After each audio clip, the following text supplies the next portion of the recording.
Hello, Lund loyalists. John Lund unleashed YouTubers, those watching on X and Instagram and listening on Apple or Spotify. Please make sure you subscribe, like, and turn on your alerts so you never miss a show.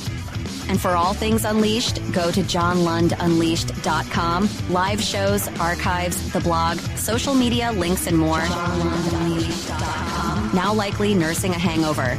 Unshaven, unshowered, and a 50-50 chance of his teeth being brushed. Here's Johnny. Here's Johnny.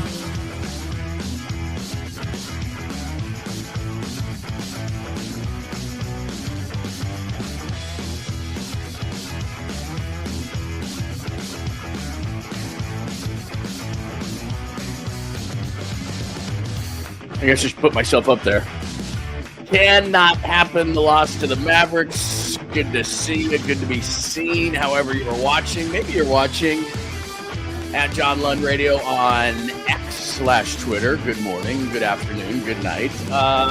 Maybe you're watching on Instagram. You're looking at pictures. Hey, Lund's going on. You know what would make me feel better about my pictures? I'm looking at Lund. Oh, my God. Face for audio. And thanks to our good friends on YouTube. Please make sure that you are a subscriber to YouTube. Make sure you are a Lund loyalist on YouTube as well, and all the other places that you could be listening. Maybe you're live. Maybe you're later. That is great. Maybe you're listening, just listening in your car, which is a great way to consume me, just listening and not looking. The Elephant Man, that is on anywhere you get your favorite podcasts like Apple and Spotify and all those kind of places. Good morning, good morning, good morning. I got some good stories for you already, but that is the cover of the show today. If you were watching on a video type of thing, cannot happen. The loss to Clay and the Mavericks. We'll get into that. That's a funny billboard. We are not signing Aaron Rodgers. There's more Debo talk. A very interesting question. It was in Matt Barrow's mailbag. There's a little SF logo. Because spring training pitchers and catches have reported Jordan Poole goes off 40 plus. I can admit when I'm wrong. Alex Bregman got a huge deal from the Red Sox, and actually the Tigers offered him a bigger deal. Cubs offered him a big deal. This all according to Bob Nightingale. So not sure how accurate that is. So as I often talk about, I can admit when I'm wrong. So right there in the right-hand corner, I flash that up, and I'm like, sign Bregman to a 1-year deal. Why wouldn't you do that?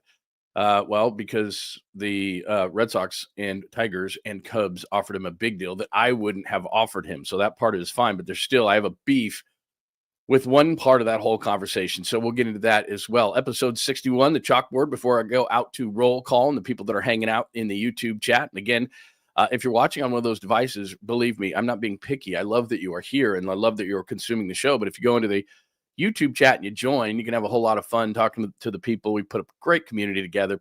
It is so fun to come in here every single day and talk to everybody. And again, if you're new around here, and we're expanding every single day, which is so cool. We just have this great community of people that love to talk sports and life and in general and things that pop up, and just a lot of fun. And there's no hate. And because you disagree with somebody or your sports opinion is different, that is totally cool in this room, man. There's no judging. I'm often wrong and will admit it 100% of the time, or maybe 99% of the time. Sometimes I'll get on a soapbox and like, I am not wrong, but not often. So anyway, we're developing a great community, and we'd love it if you would join. Before I get to the chalkboard, before I get to roll call, let me just do this. Okay, so I put the show at 8:15, which is late as always in general. But then I'm about ready to hit the button, right? There's a button that says go live. And I'm like, okay, all good. Take a swig of, I've almost sworn off coffee, and these are terrible for you. So I take a big swig like I often do. I kind of have a routine that I do, and I check everything and make sure that the mics are good and lighting is good and all that kind of stuff. And so I'm like, okay, cool.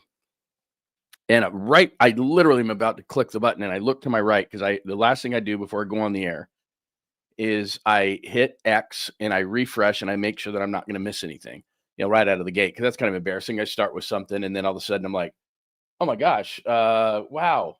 Here's, I almost missed this right out of the gate. And I guess this is just the way our media is going. And TMZ used to be a joke. Like TMZ, they break tons of news. They broke the Kobe Bryant helicopter crash. I mean, they're often accurate much more times than not. I thought at first they were like the National Enquirer, and it was like, come on, man. Aliens landing in someone's front yard. Like, come on. It's not accurate, but they're accurate a lot. But then sometimes they just go to the lowest common denominator. Maybe it's just the lowest hanging fruit. And maybe people will click on this, but right before I click go live. I saw this.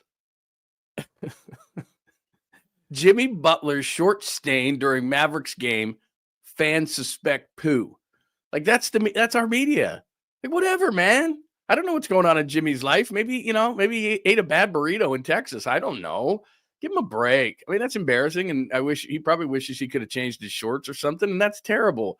But it's like they make a story, like TMZ's like, oh my God, and they actually show the stain. Like if they'd have just showed his face, that'd have been one thing. Like, oh, maybe Jimmy pooped his pants, but then I don't have to look at it. But then literally it's breakfast, and I click on that. I'm like, oh my God.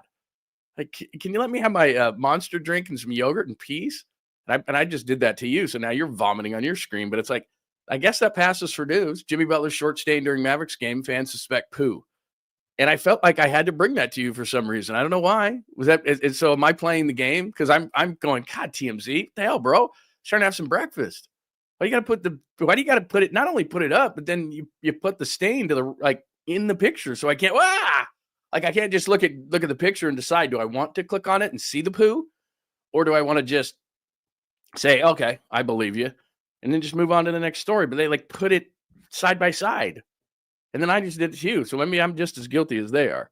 Anyway, right. So I felt like I had to bring that to you because I thought someone would bring it up. So anyway, I don't have that on the chalkboard because that just happened. Episode 61, Dallas 111, Golden State 107. As I said, that cannot happen, and we'll explain why. One of my peeves, I don't know if that's how you short spell peeve, but one of my peeves is tired. I'm talking about tired, and man, it just drives me crazy. And Steve Kerr does it again and again and again. And he's a guy that played next to Michael Jordan, who played every single game, which is part of winning a championship. I'll explain. Odds, there's more odds out. I told you about odds and how they're the candy of Las Vegas and the biggest clickbait out there. We'll do that. I want to know your optimism today. This is all on you today. It has nothing to do with me, and I'm going to be positive. One of the things I did yesterday, I was out running some errands, and I was at a place I never go. I was running errands and doing stuff, and I was out, and I never go to Whole Foods. It's okay. It's not that it's bad. It's just vastly overpriced, and we've already got overpriced food, not to go down that road. But so I'm in there just because they have quick lunches that are kind of fairly healthy that you can grab. Like I like their curry chicken salad, super good. And so I just go in there to grab that real quick and maybe like a water so I can have a fairly healthy lunch. And I see, because yesterday I felt I was too angry over the Bregman thing, which I was wrong on. Angry on, what was the other thing? I went on some rant. And at the end of them, I almost feel guilty. Like, come on, man.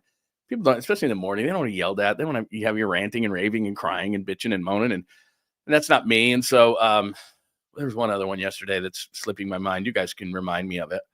What was the other thing? There was something else. I don't know. Maybe it was Brock. Maybe it was the Brock quarterback thing. Oh, yeah. Aaron Rodgers and odds in Vegas and all that kind of stuff. And I literally probably didn't take a breath for 20, 25 minutes, which is like, come on, bro. So anyway, I bought one of these diffusers. I can't move it over here or else it'll probably unplug. And it's kicking out this recharge and restore. I don't know if you can see recharge and restore. And then it's kicking out sweet orange and ginger. That's what it's kicking out right now, too. So I'm very relaxed. It's kind of like a spa kind of a thing. And so I'm trying to relax a little bit more. And so another reason I was later than 8:15 was I looked over, and because yesterday I was working in here and it was nice. I felt like I was at a spa. And, I'm in here all the time, and it's not the biggest room, this studio. And so sometimes it can smell, unpleasant, like a guy sits in here all day. So then I get this diffuser and I'm like, okay, I'm going to relax more. I'm not going to be I don't think I was angry yesterday. You could tell me. But anyway, so there was that. So tired peeve, Jordan Poole goes off, more odds, SF optimism. Oh yeah, this is on you. I want to know what you're feeling. It's pitchers and catchers day number 2. And again, I felt I was a little too bitter because this is what I kept popping up yesterday. And it was kind of a cloudy day in Scottsdale, but I'm going to be in Scottsdale in about 2 weeks and doing interviews and talking to guys and bringing you really cool stuff and taking the show on the road. And so I'm really excited about it. And I don't want to be the negative guy when it comes to the Giants. And so I was wrong on Bregman. I'll talk about that. There's an interesting thing that Jim Bowden put up there. Or in the Athletic, of course. He used to run the Reds and the Nationals at one point. He's been a media personality in baseball for a long time. And so he said something about Buster Posey that I found to be really intriguing. So I'm going to do that. And I'm going to try to give the Giants the benefit of the doubt until they prove me wrong. So rather than going into the season, I'm going to change my outlook on the Giants. rather than going into the season with this is the best it's going to be and it's going to be downhill from here, like most people. And I get it why. I'm going to say, you know what? I'm going to give them the benefit of the doubt until proven wrong. I'm skeptical. And I told you the more ifs your team has, more of the problem. And so it starts with their number 2 starter. And we've gone it over a million times. You don't need me to do it again because I did it yesterday. And now that I'm infused, much better, then I'm not going to be angry. So I'm going to change my outlook on the Giants. I'd like to know what yours is as well. Not Bregman, I told you. I'm going to talk about that. Devontae, 49ers question that I found to be very intriguing. 49ers trenches, a draft crush, which I'm going to play a video of. Daniel Jeremiah goes on a show that I like in Seattle, and I know you don't like the Seahawks, but there's a show up in Seattle. Then when I was driving into KNBR every single day, things have changed. I don't know if your car's like this, but I have a Tesla, and what it has is basically just a giant iPad in the front. And then rather than having a radio station, what you have is this ability to just put apps up there. And so your radio station, quote unquote, is just apps. And so what my apps are is sports radio stations all across the country right in front of me, like on a computer. And all they do is just, I hit the app, boom, boom, boom, boom, boom, boom. So from local to national, I just listen to different shows that I like. And Daniel Jeremiah is on this show, I think on Wednesdays on ESPN 710 in Seattle. And so I listen to him, not so much, I don't care about the Seahawks, obviously. I care about, now he's talking about draft season. And so every Wednesday he comes on and he's talking about, offensive and defensive linemen because the Super Bowl just ended and everybody and their dog is talking about how their team can get better in the trenches. And so he talked about an intriguing guy that now has kind of become my draft crush, and that'll move like 8 or 10 times, like a 12-year-old in middle school. Like, I love her. I like her. I like her. I like her. I like her. But he brought up one name that is definitely going to be there at 11, and the Niners might even be able to move back and get. So I based on what he said and some other people are telling me, this is really interesting. And so we'll do that. Let's see. Draft crush. That's what I just did. Random. And today is an anniversary of what many believe to be the best national anthem in history. So again, we love to concentrate on the negative, and it's, Roseanne doing a terrible one and Carl Lewis doing a terrible one and this, that, and the other. But this is largely to be considered the best national anthem of all time, and we'll play it for you. I actually think this person cheated just a little bit, and I'll explain why, and that's probably sacrilege to say, but it's really, really good. I'm just saying might have cheated. So that's all I'm saying. All right, it is great to see everybody today. If you are new to the program, we do a roll call to start everything, and we'd love you to be a part of the roll call. All you got to do is pop into the YouTube channel and say hello, and then I will mention you as well. So Nathan is here, Jacob is here, Joy is awesome and here every day, Daniel, John Holmes, mock draft time. Believe me, I'm a mock draft dork, and if you want me to do a mock draft, if enough people say do a mock draft, then I'll write up a mock draft, because I am starting to get deep into this stuff, but I'm not sure that everybody wants it. I'll give you an example in just a second. Good morning, Danny. Good to see you. Danny Golding TV. He is a Lund loyalist. Thank you. JJ Ritter. I haven't seen you in a while, bro. You might have been on vacation or something like that. No, it does not smell like Jimmy Butler left his short chinner, especially, like I said, with the oil infuser that I have going on right now. And I'm very relaxed right now. So I'm feeling really, really good. Yeah, you know what, Hurley, that's a great point. Channel your inner spa prior to your phone toss. Maybe I won't phone toss. Maybe I've been too angry lately. Like I said, I go on these tangents yesterday. I've tossed my phone last week. Dude, chill out, man. What's wrong with you? So anyway, what's going on with Jake Peavy? Is he on MLB Network? Love Jake Peavy. I got to get him on the show, man.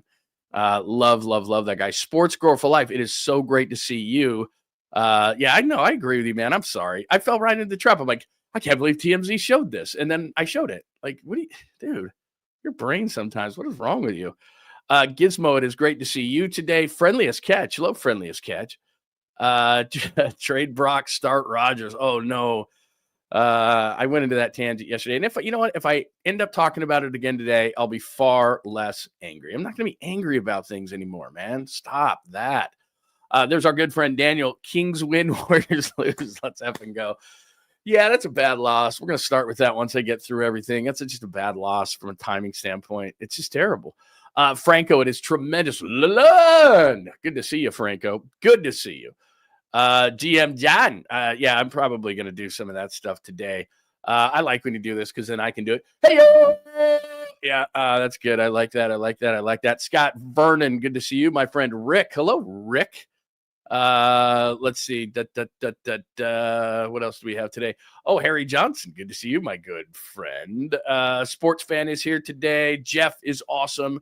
Anyway, good to see you. If I did not get to you on roll call today, believe me, we got a long time, and I will make sure. Caesar is here today. I will make sure to get to everybody. But man, do we have a lot to get to today. So episode 61, thank you for joining us. Thank you for whoever you're watching, and make sure that you spread the word. Mike's already got a draft crush too. So yeah, everybody's going to have that kind of stuff. It's going to be fun. But anyway, welcome to the community. Thank you so much. Took me like 15 minutes to get to all of that stuff between oil infusion, Jimmy Shorts, all those kind of things. I'm not going to flash the Jimmy Shorts thing up again. If you missed it, you missed it. And I probably shouldn't even have showed it. So that's on me. All right. 111, 107. That's a bad loss. I mean, there's no way around it. Let me show you this from yesterday. Remember when we talked about this and I said, in such a brilliant fashion and with so much conviction that you believed it, that I said, man, you look at the schedule and there are just games where in the NFL, you go through all of them. So when the schedule comes out, we all scramble and we look, at least I am, because I'm really dorky. And I look at the 17 games and I go win, loss, win, loss, win, loss, win, loss, win, loss. I think I had the Niners at like 12-5 last year. I couldn't have anticipated the injuries and all the weirdness, but you know what? I wear it. 12-5, not so much. 6-11. So then you look at an NBA schedule or a Major League Baseball schedule, and you can't do that. You can't go 81 games, win, loss, win, loss. They're going to win 53. You can't go through an MLB schedule and say win, loss, win, loss, win, loss. They're going to win, 88. You just take it in kind of bits and pieces and you cut it off into chunks. And so this past one where I looked at it and I said, man, they're getting a great break. Milwaukee's not going to have Giannis. They win at 125-111. The Mavericks are a complete mess right now, and there's anarchy and everybody, and there's rebellion in Dallas, and this is a great time to get him. And did you see? I played this yesterday. The owner's getting booed. Look at this crazy.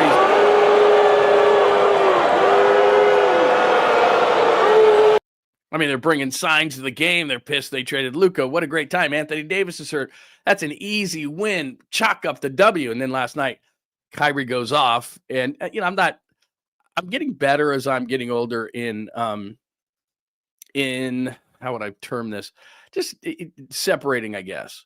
Separating the player from the guy off the court. Because Kyrie off the court, I don't like. He's extremely arrogant, and I think that he's out of touch with things. But whatever, that happens when you have tons and tons of money. But so the guy, Kyrie the guy, I'm not the biggest fan of. Kyrie the player, I have to respect and do. So, I understand all those kind of things, but the loss last night is pretty inexplicable, to be completely honest. I'm watching that game going, it's the perfect time as I click this up and try to get the, there we go. That's the box right there, as I can show you. Click that over that. So the bottom line to the whole thing is, that didn't work. Let me get off of that thing. But the bottom line to the whole thing is you cannot lose that game last night. I mean, there's no way. Like, you cannot lose that game. It's a game where you're just like, what am I doing? Like, what? Kyrie goes off. I get it. But down the stretch, the thing that frustrated me, I guess, about that game is, okay, they're in the game. You're letting Dallas in the game. Okay, but you got to close. Like, you have Jimmy Butler. You have Draymond Green, you have Steph Curry, you have all these guys that are closers. In the last few years, one of the things that has absolutely confounded me about the Warriors is, they lose games they're supposed to win and all that kind of stuff. But you and I talked about it ad nauseum yesterday. They're going to win this game. The Mavericks are a complete mess. And the longer you let a team hang in that is struggling, then the more confidence they get and they end up getting a win. But at the end of a game, I'm looking at this thing going, okay, they have Kyrie. He's a closer. They have one closer on the court. You got Jimmy Butler. Why? Because he's a closer. And most of the games in the NBA are close. So all of a sudden you're sitting there going, huh? Like, what's going on? You have all these guys with championship experience, at least 3 of them on the court. And you lose a game like that. It's inexplicable that you get the win in Milwaukee. Good. The goal has to be for the Warriors. And again, infusion hit me. The goal has to be for the Warriors to get to the 6. And so we get excited, and they're 2-0 with Jimmy, and they're looking really good, and he's getting to the free throw line. And then you go into Milwaukee and you get that win. And then Dallas, it's like, what are you doing? They want to boo their team. They want to be mad. They almost want to lose, the fans, to throw it in the face of the owner. Like, what are you doing? Ugh, that's a bad loss. That's one of those ones we're going to look back at the end of the season and go, how did they lose that game? How? I mean, that's the perfect time to be like, well, they're going to win that game. So that was terrible. So and again, 111, 107, can't lose. That's where we're on the thing. So that's that one. And then after the game, maybe this is just me. Maybe I'm doing way too much get off my lawn guy. But Steve Kerr, and maybe he's just acquiescing to the players and protecting the players and all that kind of stuff. But it used to be in the league that you just part of winning a championship is going through the grind. It's not just the 16 games. You can't fast forward to that point. It's not like a movie where, what I really like this part of the movie, like Once Upon a Time in Hollywood, which is, Quentin Tarantino. And I love the scene at the end where Brad Pitt is on acid, or he smokes the acid dipped joint. And then he's like, they come in to try to kill him. They have the Manson scene. And they come in to try to kill him, and they got the dog there, and he's on acid, and he's laughing at these guys and everything. The dog goes off on all the people, and Leonardo DiCaprio at the end has the flamethrower and the torch thing, and it's just like, I think that scene is an awesome scene. And that's just the one that popped up off the top of my head, or whatever the case may be. You love a certain scene in a movie, you might just every once in a while just watch that scene in the movie. Well, you can't do that. You can't just fast forward to the playoffs and the championship. It doesn't work that way. You can do it in a video game, but you can't do it in real life.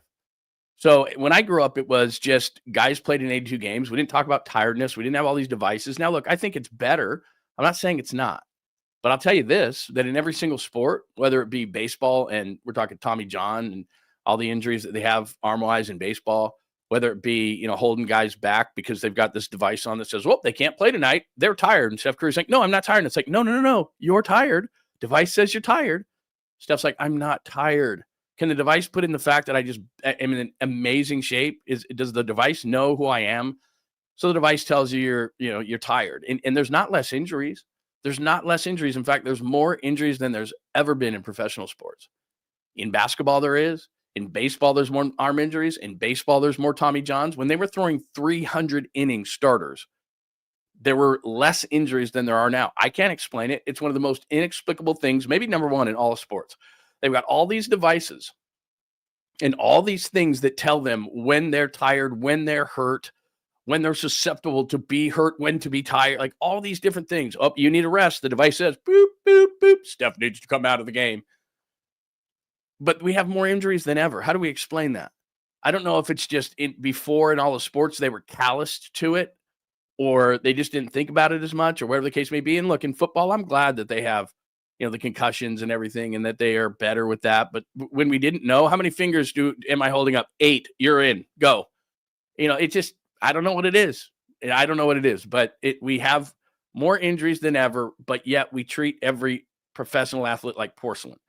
So then after the game, this is one of my peeves. After the game, Steve Kerr, who again played in every game, played with Jordan, who played in every game. Part of winning a championship is the satisfaction of knowing I played in all the games.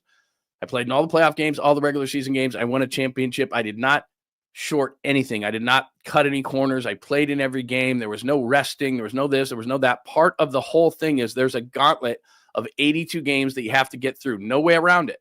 Not 55, not 56, not 62, 82 games. You play in them all, and then you play in the 16. And then, I'm sorry, because I covered the league back in these days. Not one time, not once, did people talk about tiredness. How tired are you? How tired are you? And it's not that the question wasn't asked. It was when it was answered by Jordan, or back in those days, I covered the Jazz and the Bulls and Jerry Sloan. And they would glare at you like Superman in a laser right through your body. Like Superman had the laser. Like you would be extracted from the earth if you asked that question. Honestly, in a press conference, if you asked tired, everybody'd start going, oh no, here it comes. Because Phil Jackson didn't care, and Jerry Sloan didn't care, and Jordan didn't care, and Stockton Malone didn't care, and all. It was like, what are you talking about? They played in like a million straight games. It was like, I'm playing. There was no like, I'm gonna rest. Like they're playing tonight in Houston on a back-to-back. So this is the now that I'm back to it. Here's Steve Kerr after the game, which again, it probably hurts him to have to say these things, but it does bother me. So here's Steve after the loss to the Mavericks. Rest or player health, it's just ratings and all that stuff. So I get it. Hold on. There we go. Back to back, and that's why that's what makes this loss even more frustrating. Is that we got to get into Houston at 3:00, whatever it is, because the NBA and its infinite wisdom makes us play an 8:45 game, and they clearly don't care about, rest or player health. It's just ratings and all that stuff, so I get it. So everyone's got to do it. The whole league's got to do it. So it is what it is. We got to strap. I mean, seriously, he's clearly bought in hook, line, and sinker in terms of this. But years ago, it's just like people didn't.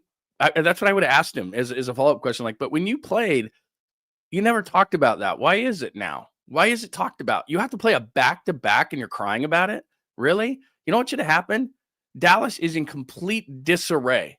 Complete disarray. Have I reminded you of this? That was the night before. They're in complete disarray.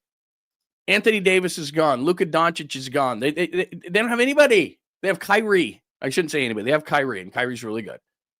You should have smoked him by 20, and guys should have been sitting on the bench. You didn't have your team prepared. How about that? Guys didn't play well. Guys thought that against the Mavericks that they looked at that whole situation just like I did and went, God, they're in disarray. We're going to smoke these guys. They have Kyrie. They don't have Luka. They don't have Anthony Davis. We're going to go out and smoke them. That's what happened.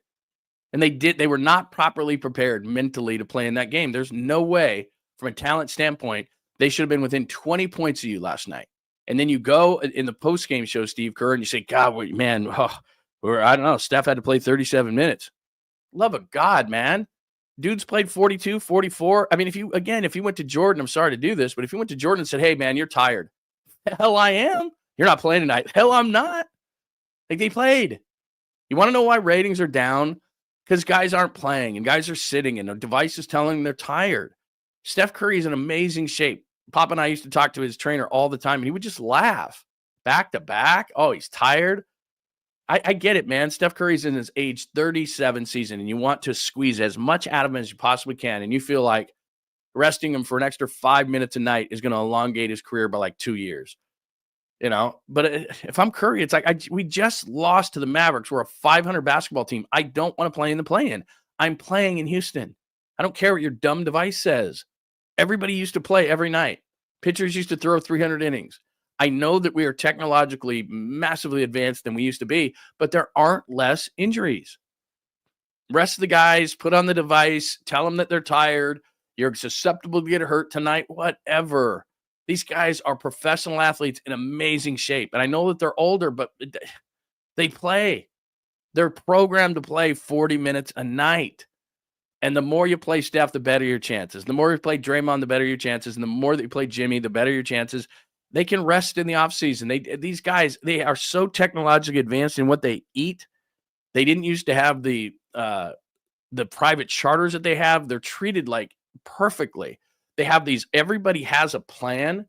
Everybody has a meal plan on a team. Now they can go out and they can blow it and they can drink and do all these things, but the organizations have these things. Like if you've ever, you probably haven't, but the 49ers cafeteria, it's like a machine. I mean, everybody this is this player. He needs X amount of calories, X amount of protein, he plays this position. Everybody's got a plan.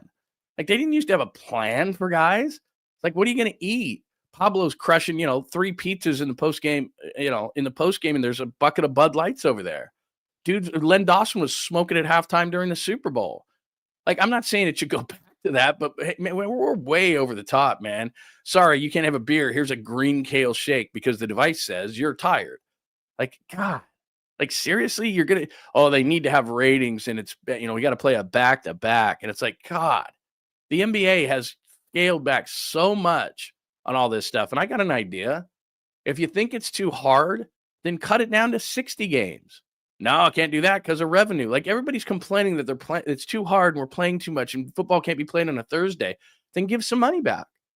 Give some money back. What do you think? And whoa, you're talking crazy. Woo, you're loopy. Yeah, I'm loopy because they're going to add an 18th game, and guys are going to complain about that. I'm sorry, man. You can't have it both ways. The golden goose is laying massive eggs, and we're paying for it as a fan base. Like I was looking this morning, and this isn't directly related to sports, but I don't know. I'll go on a bit of a tangent, and we'll do a little bit of random right now. We all thought that when that the evil empire was Comcast, right? I'm getting my Comcast bill, and it's like $300 a month. And I was like, you know what? I'm going to be a hero. I'm going to cut the cord. To hell with those guys. I'm going to cut the cord. And I saw this morning that I was on YouTube TV 5 years ago. Like, I just thought it was the coolest thing. And I think they were charging me like $55 a month. And I'm like, this is stealing. I didn't even realize they were taking $55 out of my account every month. I was like, this is awesome. Now it's up to $85. Plus you got to buy the sports package for another $20 and a couple other movie packages. And now you're like at $1.50 with them. And then you got to buy all this stuff on the side, right? To watch the NFL and to have movie channels and Apple TV and to watch all the stuff that everybody's buzzing and talking about. So my bill's probably back up to like $250. And I thought it was so smart and innovative, and I cut the cord. Well, you're paying the same price. And that's and a lot of it is because of sports. At least it is for me. And so, I put a lot of people put a lot into sports. A lot of fans do. And you watch it, and it's your time and it's your money and it's all these different things. And then you go to the arena like tonight in Houston, and you've been saving up to see Steph Curry and he doesn't play. Like, I'm sorry, that doesn't compute to me. You either want it one way or the other. Then cut it to 60 games and everybody plays every game, but you don't want to give back any revenue. And Steve Kerr's the same guy that was teammates with Michael Jordan, who never came out of the game. And Steve Kerr never came out of the game. And they never talked about guys coming out of the game. I covered the league back then. I was a beat guy. If you asked Jerry Sloan about being tired, he would smack you. I mean, that was one thing. It was like a curse word. Are you guys what? Yeah, I think he just asked if they're tired. Oh my God. Like, you didn't ask that. It was just something that was not asked. You never asked Jordan if he was tired. You never asked a coach if the team was tired. You just didn't. It was seriously, it was sacrilege. It was a curse word. It was just, they just didn't do it.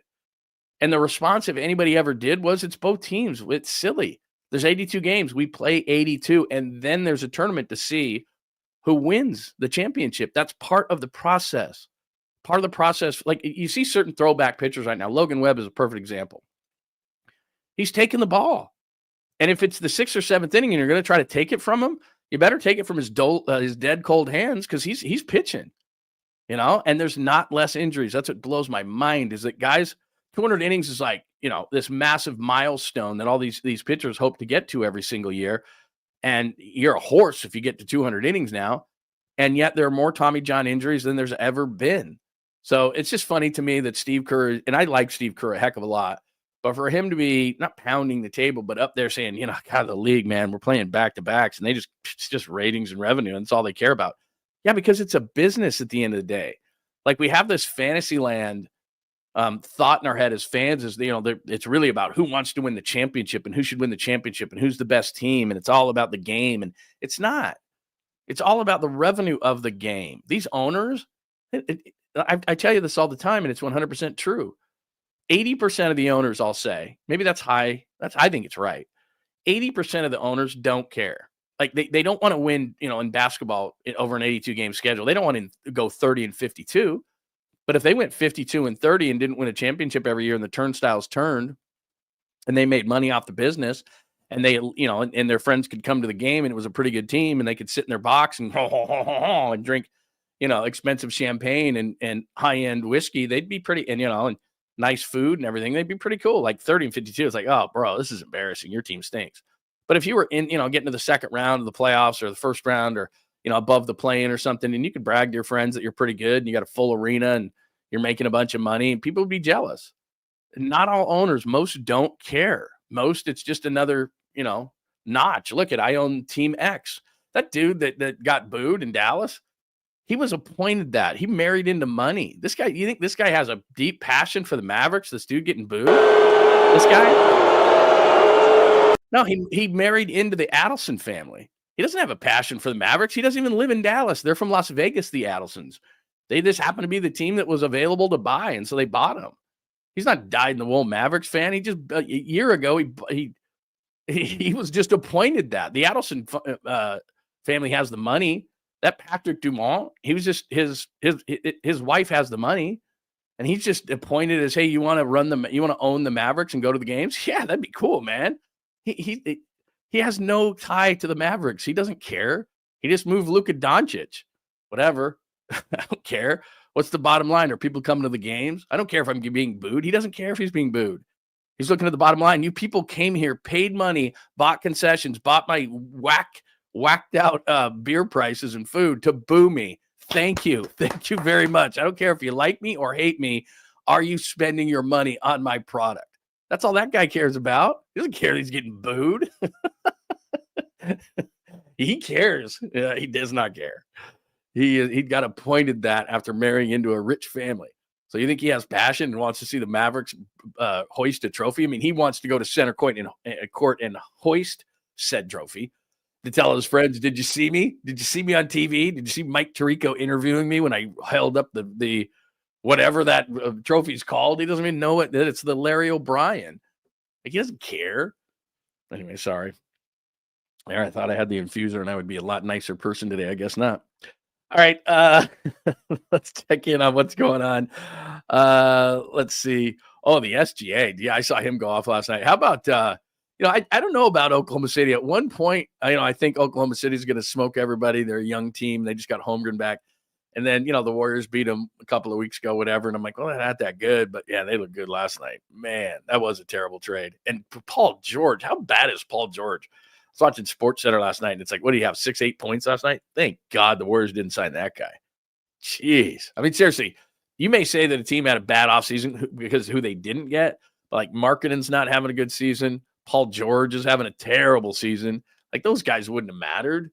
Like, bringing those guys to the Warriors, that'd have been worse. Jimmy Butler's better than any of those guys. My Lord, man. I mean, just terrible. Hi, Jacob. Logan Webb is a throwback. Snell is, yeah, exactly. It smells like a Ferrari. Like, Snell's great, but it's like he's always in the shop, and it just, I don't know. I shouldn't be. I'm not angry. This is not really a rant. I'm not really angry about it. It's just when I watch a press conference like that, you and I talk about excuses and explanations. Steve, that's an excuse. Oh, we're tired. Steph played 37 minutes. Oh my God. Yeah, and then he got on a plane and there was a massage therapist on there massaging him up. And I'm not saying it's easy. I'm not saying that. It's hard. I traveled with teams. I was on Paul Allen's plane with players and saw, it's hard. I'm not saying it isn't. Being a professional athlete is hard. It's hard work and you have to be prepared. And 82 games is a gauntlet. 162 is a ridiculous number of games. Like, I watched Logan Webb walk into Scottsdale Stadium. The Giants had a video and something like, "Oh, and so it begins." And I watched it and it's like, it is such a long season. It is such a grind. It really is ridiculous. I've told you this before. I did fantasy baseball camps with the Tigers when I was working in Detroit. I did them like 3 years in a row. And they're in Lakeland, Florida. And so what we would do is, this was pretty cool. And it was cool of the Tigers. They did it right before spring training. So what you did is you had this fantasy camp for, let's see, it was like 8 or 9 days. And it was so cool. You'd go into I don't know if you've ever done this, but you'd go into the clubhouse and it was like being a professional. The Tigers spring training clubhouse, and you would have a home and a road uniform, and they had a schedule, and they had, like, you were treated like a professional. And even though I was terrible, and you'd go out there and you'd have sometimes you'd have a doubleheader. Sometimes you'd have like an early morning game, and then you'd have like an afternoon game, and you have time in between, and you were either home or road or whatever, and you played all these games. And I know this is hard to believe, but I pitched back in the day, so I volunteered to pitch and play some outfield. And so they play me in a lot of different positions, and I was working as a radio personality. We'd talk about it every day and all that kind of stuff. But I'm telling you, after like 3 or 4 days of this, my arm's in a bucket. And I'm not in great shape at that point either, just like now. And at the end of that 8 or 9 days, I was like, you've got to be kidding me. Like, I am done. I'm broken down. Now, again, I'm not in any kind of shape, but still, I mean, my arm is hurting. I'm tired. I think I have a pulled hamstring. Like, and again, that's nothing like what they're normally. I'm not saying that I'm anywhere near of what they're doing. But what I am saying is that, it's a long baseball season. I have a ton of respect for what they do. But they are treated better than they've ever been treated. They're on programs, food, and all these different things, totally different than they ever were. A lot of guys just, they swear off drinking or whatever. I mean, they're just, it's baseball, 24/7, 365, all like for all the time. Same thing with basketball all the time. I'm not saying these guys don't get breaks, but I mean, they're on it. And it used to be like the off season, spring training was like what you did to get in shape and to get ready. These guys are already ready. That's why 6 weeks for spring training is so stupid. Like, these guys have a throwing program in the offseason. These hitters are constantly have cages, in their house, on their premise of their house. I mean, they're in constant shape. They need some timing. They a couple of weeks, some timing. Let's go. Like, you don't need 6 weeks. I mean, you used to do it to get in shape. Training camp used to get in shape in football. No way. These guys, we're constantly talking about what they're doing in the offseason, what they should be doing in the offseason, all these kind of things. So, again, just one last thing, and then I'll get off this about Steve Kerr saying, we can't play back-to-backs and all that stuff. Ask Steph Curry about it. Ask the players about it. They could play 40 minutes a night all the time, and they're going to have no less injuries than they have now. It's really frustrating for the fan to go to the arena and say, so-and-so's tired. I thought they were going to do away with that. I mean, they pretty much did away with, 4 and 5, four games, 5 nights, all that kind of stuff. They've pulled it back as much as they can and still get the revenue grab of 82 games. If you're still complaining about it, then cut the games down because the fans really wouldn't care. I mean, if the Warriors played 60 games and had more days off, but it was a better product and Steph played in every game and played the amount of minutes he should play in every game, like 37 to 40, it would be a better product because I don't want to see backups. I don't want to see those guys out there. Limit the time for Pat Spencer. Sorry. And how many times can I hear that he's a lacrosse guy? I got it, Bob. He's a lacrosse guy. I get it. I don't want to see Pat Spencer in number 61. He looks like he was pulled out of the crowd. Like tonight's winner for play for the Warriors for 5 minutes is Pat Spencer. Pat Spencer of South San Francisco is going to be our player of the game. He's going to play for 5 minutes and wear number 61 because he donated $100,000 to the Warriors Fund.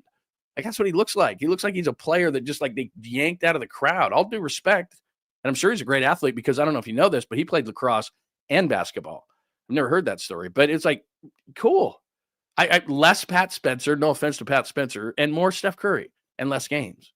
If there's going to be complaints after the game that they actually have to play a back-to-back. Ooh, a back-to-back. Ooh. All right. Stop it. All right, a couple other things on the agenda as far as basketball is concerned. Andy Reid to step down, is that true? Or are you just saying that, J49? You're just saying that? I can't believe that Andy Reid would want that to be his final thing that he puts on tape, but I could be wrong. Let's see. I'm going to stay positive. I just flashed over something that said that Bob Melvin's thinking about playing Jung-Hoo Lee and batting him third. Let's see if he can hit first. Wow. Okay. I don't mean to go back to Aaron Rodgers, but get this. The Jets are going to take on a $49 million cap hit, dead money for moving on from Aaron Rodgers. That's how bad they hate him. But let's bring him to the 49ers. You know how bad you must hate someone to take on a $50 million dead cap hit? $50 million dead cap hit to have them off your team? Hey, Aaron, we're going to take a $50 million dead cap for you not to play for us. Not to play for us. So could you imagine what he was like behind the scenes? How unbearable? Because he was unbearable in front of the cameras, right? He was terrible on the field. He was unbearably arrogant in front of the cameras. And now the Jets are saying, we'd rather part with a $50 million cap hit, which is like 2 or 3 really good players, than have Aaron Rodgers on our team because he is that much of a problem. He is that big of a problem. And people think that he's going to go somewhere. Like, he was terrible on the field. He literally can't move. He's not a shell of his former self. And there's people making odds like they were yesterday of where he's going to go. And the Jets, who have no plan at quarterback, no plan whatsoever, and couldn't get the best free agent out there that's going to be Sam Darnold because he's not going back to New York, would rather take that hit. Now, let's shift down to the 49ers really, really quickly just because of cap hits, just because I'm on cap hits, and I'll go back up to the top. But let me just go down to, because everybody's worried about taking a hit because of Debo. Oh my gosh, Debo is going to be this much. I think it's going to be like a $15 million hit. And then if it's a post-June 1 trade or cut, it's like a $6 million hit. Teams don't care anymore. What that tells you is $50 million of Aaron Rodgers, the Jets getting hit with a $50 million cap hit by letting Aaron Rodgers go. So the one side is they must hate him so deeply. All right. They must hate him so deeply. That's one part of it. Like Russell Wilson last year, the Broncos took a $50 million cap hit and just said, no, sorry, we're just going to take a $50 million cap hit. And they made the playoffs. So they must hate him. That's the one side of it. But the other side of it is what it's telling you from a sports fan perspective is that these teams are no longer worried about taking these big hits, that the cap is going to keep going and keep going and keep going. And that it's based on revenue. And it's why they love Roger Goodell. Everybody scratches their head and goes, why do the owners like Roger Goodell so much? Because, these platforms that we hate, that we have to buy. I was just talking about YouTube TV and how much money that I spend on all this kind of stuff. And I'm sure you do too. The problem becomes Prime is paying a ton of money and Amazon's paying a ton of money and Netflix is paying a ton of money. Well, what does that mean? It means revenue. Revenue means the pie grows. The pie growing means that the cap goes up. The cap going up means that they're going to be able to take these cap hits. so that if they don't like somebody, they don't have to compound the problem anymore. We hate Aaron Rodgers. We're going to take a $50 million cap hit because we don't want him on the team. That's compounding the problem. So the same thing is with Debo. Keeping Debo on the 49ers, we have to get this out of our head. We don't have to, but I'm trying to explain it so that we're smarter. And I'm not saying I'm smart. It's just I understand this stuff. And so taking a hit, it's no longer relevant. So when these people try to tell you that are capologists, I know, by the way, all you got to do is go to Spot Rack or Over the Cap. There's no brilliance involved in this. It's a click of your mouse. So if you go to one of these places and you look at dead cap space and before June 1 and after June 1, it's not a huge math equation. All you got to do is look at these websites. It's not hard. And you look at these things and you see the dead cap, it is no longer relevant. When 2 seasons in a row, a team takes a $50 million dead cap hit to get rid of somebody. Last year it was Denver with Wilson. This year it's Rodgers and the Jets. Because the pie is growing, because of Amazon, because of Netflix, because of Apple, and because of all these places are willing to just way overpay, kind of like where our food prices are going. They're willing to just say to hell with it because the cap is doing this. From the year of the pandemic when it was so low to going like this, they've just decided to hell with it, man. No, by the way, I'm sorry that I have to do this and go ADD. So I worked with Rob Parker in Detroit. He's one of the dumbest guys I've ever met in my life. I'm sorry. He's part of the problem as far as he's not one of the dumbest guys. That's unfair. He just says dumb stuff. And because the show that he's on is completely irrelevant and nobody listens to it. So those guys feel like they have to just throw out the craziest stuff ever. And personally, to be honest with you, I shouldn't have said that. Rob's a nice guy and he's not dumb. What I'm saying is that what he says is stupid because it's an irrelevant talk show. And so these guys who are on irrelevant talk shows, kind of like irrelevant guys who cover the 49ers, there's certain guys like that. They try to say the craziest things they can possibly say that. So people that's their bit. Everybody has a bit. And to be honest with you, I know that this is stupid to say from my standpoint. I try to not have a bit. If you like me, you like me. If you don't, you don't. I try to say as truthful things as I can, not for shock value. Just, I really believe the things that I say. And so that, like I said, that wasn't fair to say that Rob's not smart. It's just that he says stuff on his show so that it can get headlines because it's the only way they can become relevant. The show he does with Chris Broussard, they're irrelevant. And so what they do is they just try to say the craziest stuff. So then it gets picked up and maybe someone will go over to their show. And those shows are the greatest things ever because they're national shows and they never get any ratings in local markets. And so those guys, like when I was on radio, like every month you get a monthly, and then every 3 months you hold your breath so that you can keep your job and walk on a high wire because they base these things on 3 months. And I survived for 27 years without being let go. And it was a miracle because every 3 months your GM is freaking out if you didn't get good ratings, but then they come back and, it's just a ebb and play. The rating system is terrible. But my point is that when Rob says stuff like that, it's only because they're irrelevant. And like I said, at Arizona, I talked to him at the media party. I've known him for 20 years, but I know the bit of that show. And a lot of people do that because if they work for a fairly irrelevant network or show or company or whatever, then they try to, because they're smaller and nobody's reading their stuff or whatever, then what they try to do is they try to say these outrageous things and do these outrageous things and ask these outrageous questions so that people then will either follow them or make them relevant or things like that. And that's what they do. Yeah, exactly. You're exactly. Let me go because these are moving quick. Yeah. Cowherd's a friend of mine and I like Colin. The other guy that you mentioned, I even hate mentioning these guys because then it gives them exactly what they want. And it's just so stupid, and then when they're wrong, they try to explain it away. Like I'm going to jump over to Bregman. I'm going to jump all over the place and it's going to drive you crazy. So I'm not going to do that. But anyway, I don't know where I was because I went off on that tangent. But anyway, here was my overall point. And we can get back to the chalkboard and try to have some sort of a semblance today in terms of this. But the reason why you can eat $50 million for Aaron Rodgers right now is that because of all these things that are happening, and just think of it in a way of if the revenue's growing, the pie is growing. If the pie is growing, the cap is bigger. And if the cap is bigger, then these teams can eat a ton of money.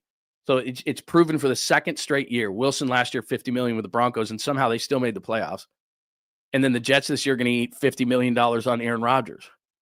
Well, any kind of discussion, and I'm going to localize this with Debo, any kind of discussion that the 49ers somehow can't trade Debo based on his cap number is completely inaccurate. And there is exhibit A, B, C, and D. You can cut anybody you want. You can release anybody you want. You don't have to wait until June 1. And I'm sure he's going to be a June 1 designation because you can eat money because the cap is going up that much. That's just what it is. So the ability to let a guy go and not compound a problem because you don't want the guy in your team anymore. Debo's, I said this for months, and I'm sorry. I don't mean to pat myself because I was wrong about Bregman and I'm wrong about a lot of things. I'm going to apologize that I was in a second.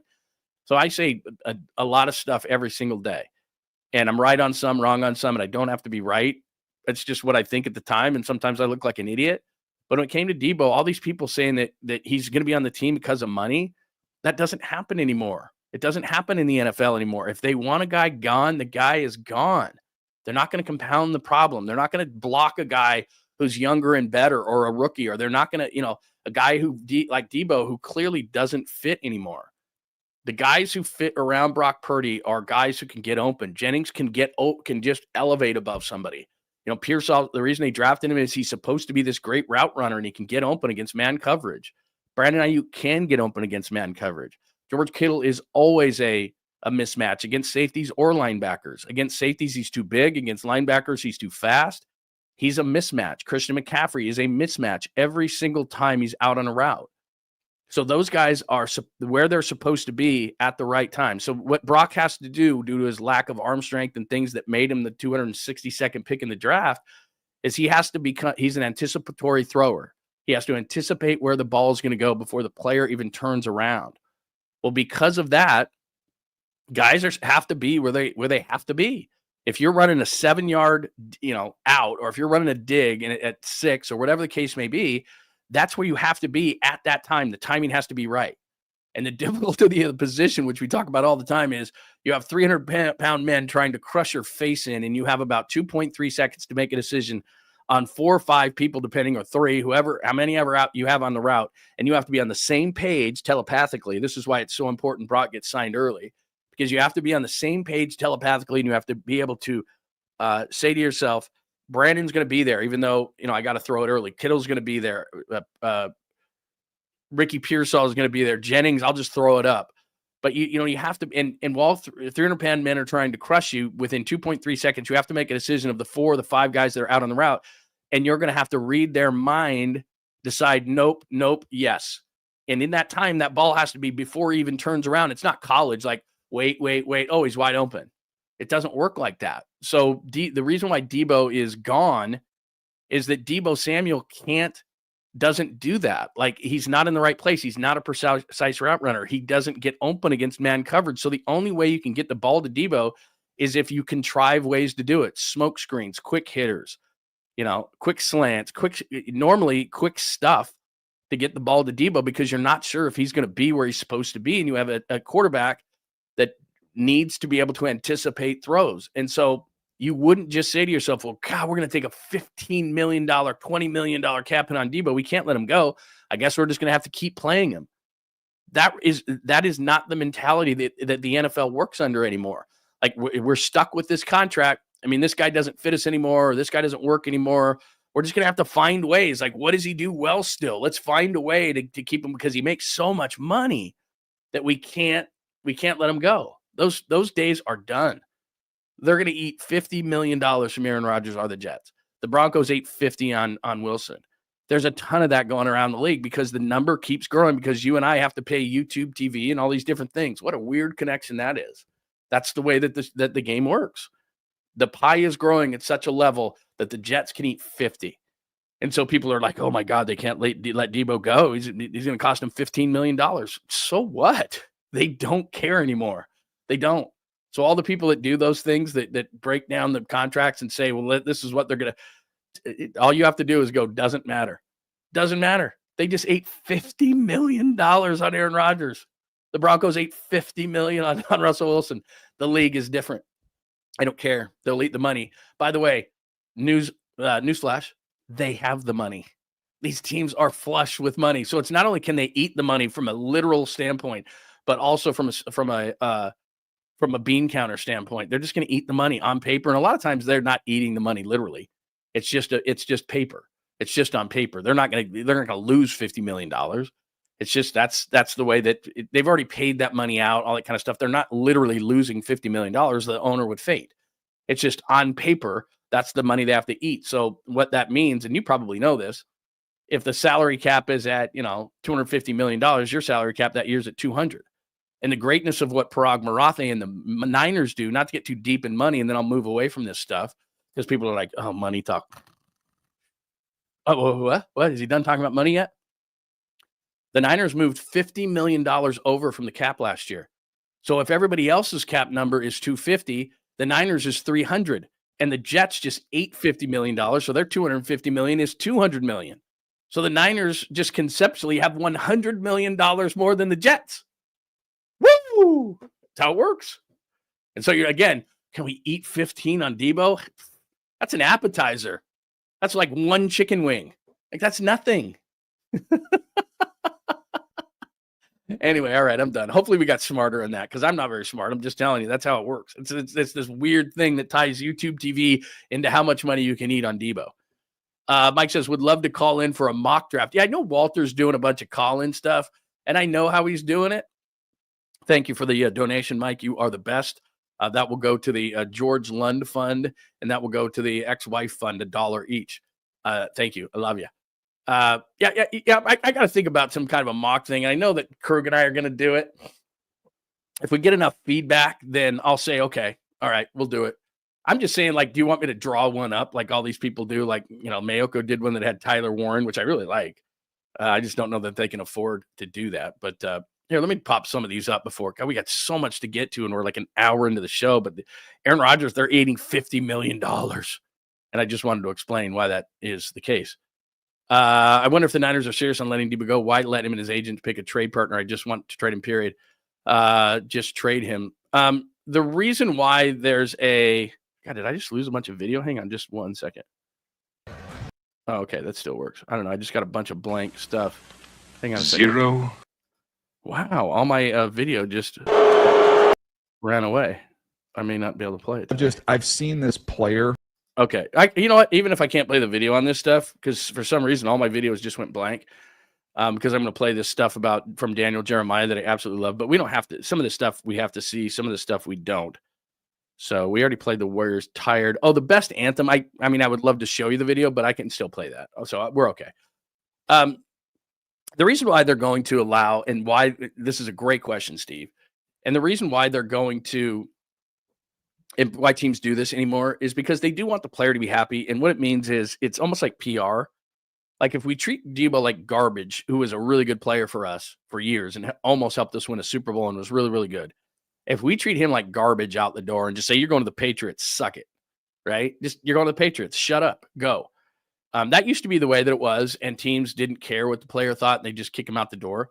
But there's two problems to that. A, other teams see it, and it gives you a bad reputation. And then agents, like let's say I'm an agent for Debo, and I'm just throwing a name out there, and I'm an agent for somebody who the Niners want to sign. I'm going to just say Drew Dahlman. That's not the case, but I'm just saying I think they want to sign Drew Dahlman and be their center.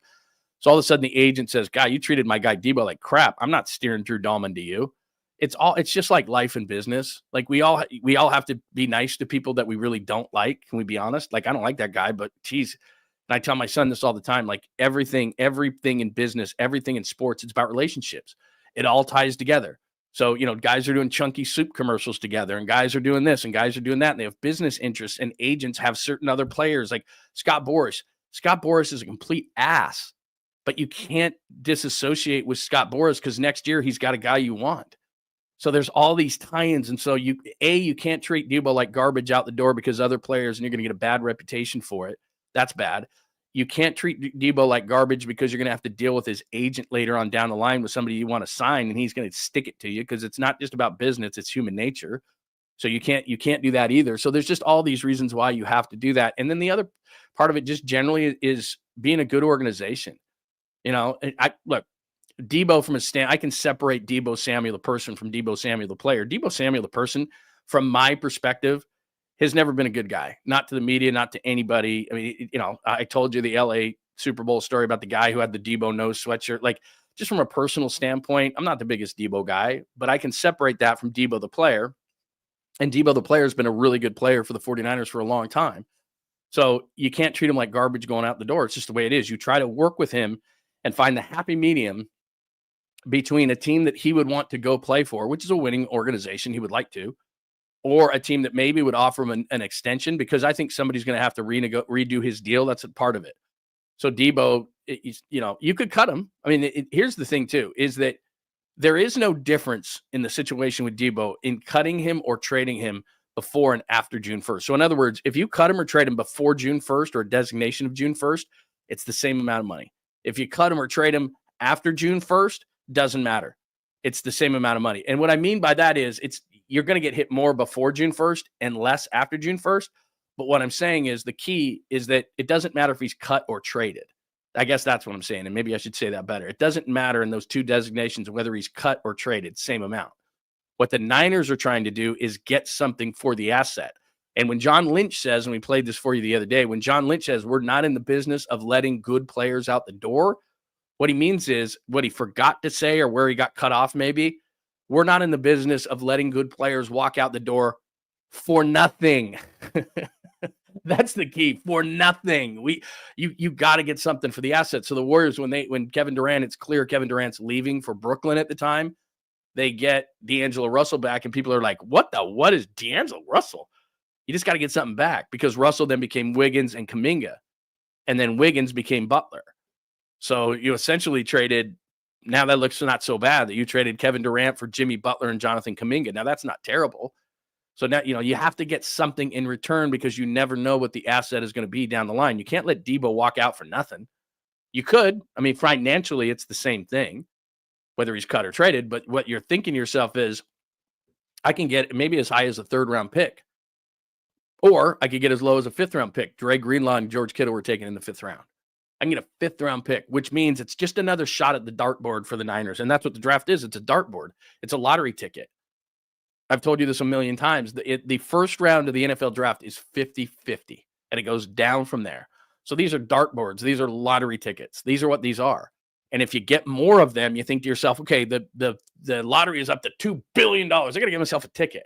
The more tickets you have, the more shots you got. Now, maybe it's a 0.1 versus a 0.2, but you got to get shots at the draft. It's just dartboard. Boom, boom, boom, boom, boom, boom, boom. You get more shots at it. And the percentages are really, really low. But you get a 5th rounder for Debo, and everybody goes, a 5th rounder. Yeah, well, a 5th rounder was George Kittle. A 5th rounder was Dre Greenlaw. Who else got picked back there? DJ Jones was late round. Brock was late round. Fungo was late round. I mean, the Niners have a propensity to be able to pick these players out. So if you want to give me a 5th-round pick for Debo versus getting nothing for Debo, just gives me another shot at the dartboard. And the Niners have shown they're pretty good at hitting the dartboard outside of the 1st round. Now, Bosa and Ayuk were really good, but you get my point. So hopefully that answered that question in a very long way. All right, let's go back up to the top of the chalkboard there. So we've gone through. We are slow today. I am slow today. So we have done the Warriors and the Mavs. Shouldn't have lost that game. Just inexcusable. They're in a complete dumpster fire. You lose that game. Peeve tiredness. I already played Steve Kerr for you. Jordan Poole, which I don't have. Like I said, the video today just blanked out on me, but I do have these things. For those who continually say Jordan Poole would have been a problem, this, that, and the other, to continue to compound and prove that the Warriors made a massive mistake, and they got nothing back for Chris Paul in this trade. So because Draymond Green and Jordan Poole couldn't get along, they don't have this guy anymore. Last night, 42, 5, and 6. You look at the shooting, 15 to 29, 6 of 15 from 3, all 6 from the free throw line. Look, Jordan Poole is a flawed player. There's no question about it. But he's young. He's 25. And I know he played 41 minutes. Oh, my God, he's going to have to sit out for like 3 games after playing 41 minutes last night. And look, the Wiz lost again, and the Wiz are terrible. So I do have a philosophy that you and I talk about all the time, which is, somebody on a bad team has to score. It's the trick of being a great player in any sport is to put up those kind of numbers on a really good team. I'm not going to say it's easy to put up big numbers on a bad team, but it's a hell of a lot easier. The trick is putting up great numbers on a really good team. Because Jordan Poole is not going to play 41 minutes for the Warriors. He'd play 28 minutes for the Warriors because he would get tired. But in addition to that, there's just a lot of talent. So, but still, when you see something like that, and Jordan Poole clearly has talent, and you look at it and you say, man, We just gave that guy away at 25, and people are worried about, well, the direction and what's the future and this and that. That guy was part of the future, and you gave him away. So I don't mean to continue to talk about that, but man, that hurts. I mean, it just hurts. You watch that game. I was watching SportsCenter last night, and I'm like, I know the guy's not perfect. I know he's flawed. I know he doesn't play a whole lot of defense. All blah, blah, blah, blah, blah. I get it. And he's doing it on a bad team, so you got to kind of take that with a grain of salt, but that hurts. I mean, it just does.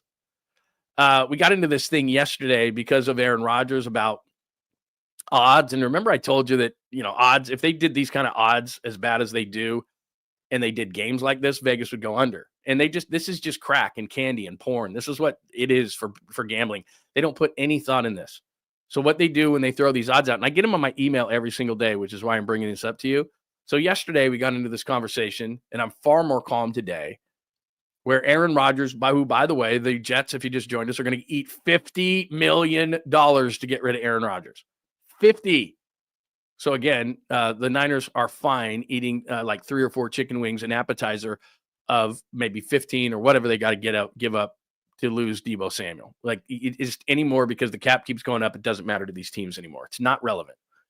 So anyway, those dumb odds of plus 350, and I went over it with you yesterday. Robert Saleh would kill Kyle. Kyle would kill Aaron Rodgers. The only reason it's brought up is because Aaron Rodgers went to Cal and the Niners didn't draft him 20 years ago, and people are still trying to connect the two, and they're not connected at all. So they just do that for clicks. They just do that so that people will talk about it, and everybody does. And here's reality. Those odds are terrible, and players never go where those odds say they're going to go. So I think it's hilarious that they put them up, but we fall for it. We talk about it, all those kind of things. So then yesterday, I see this yesterday, same kind of thing. We just fall into this stuff. The Rockets are the favorites to land Kevin Durant if he's not with the Suns next season. And look at the third team on there, the Warriors at plus 850. Like, they don't put any thought into this. Any thought. Okay, first of all, he's not going back to Oklahoma City. He's not going to the Warriors for very reasons that I told you all week long. He doesn't want to be second banana. He doesn't want to be Robin to Curry's Batman. He doesn't want to be in a city in which it's always going to be Curry's city and always going to be Steph's team.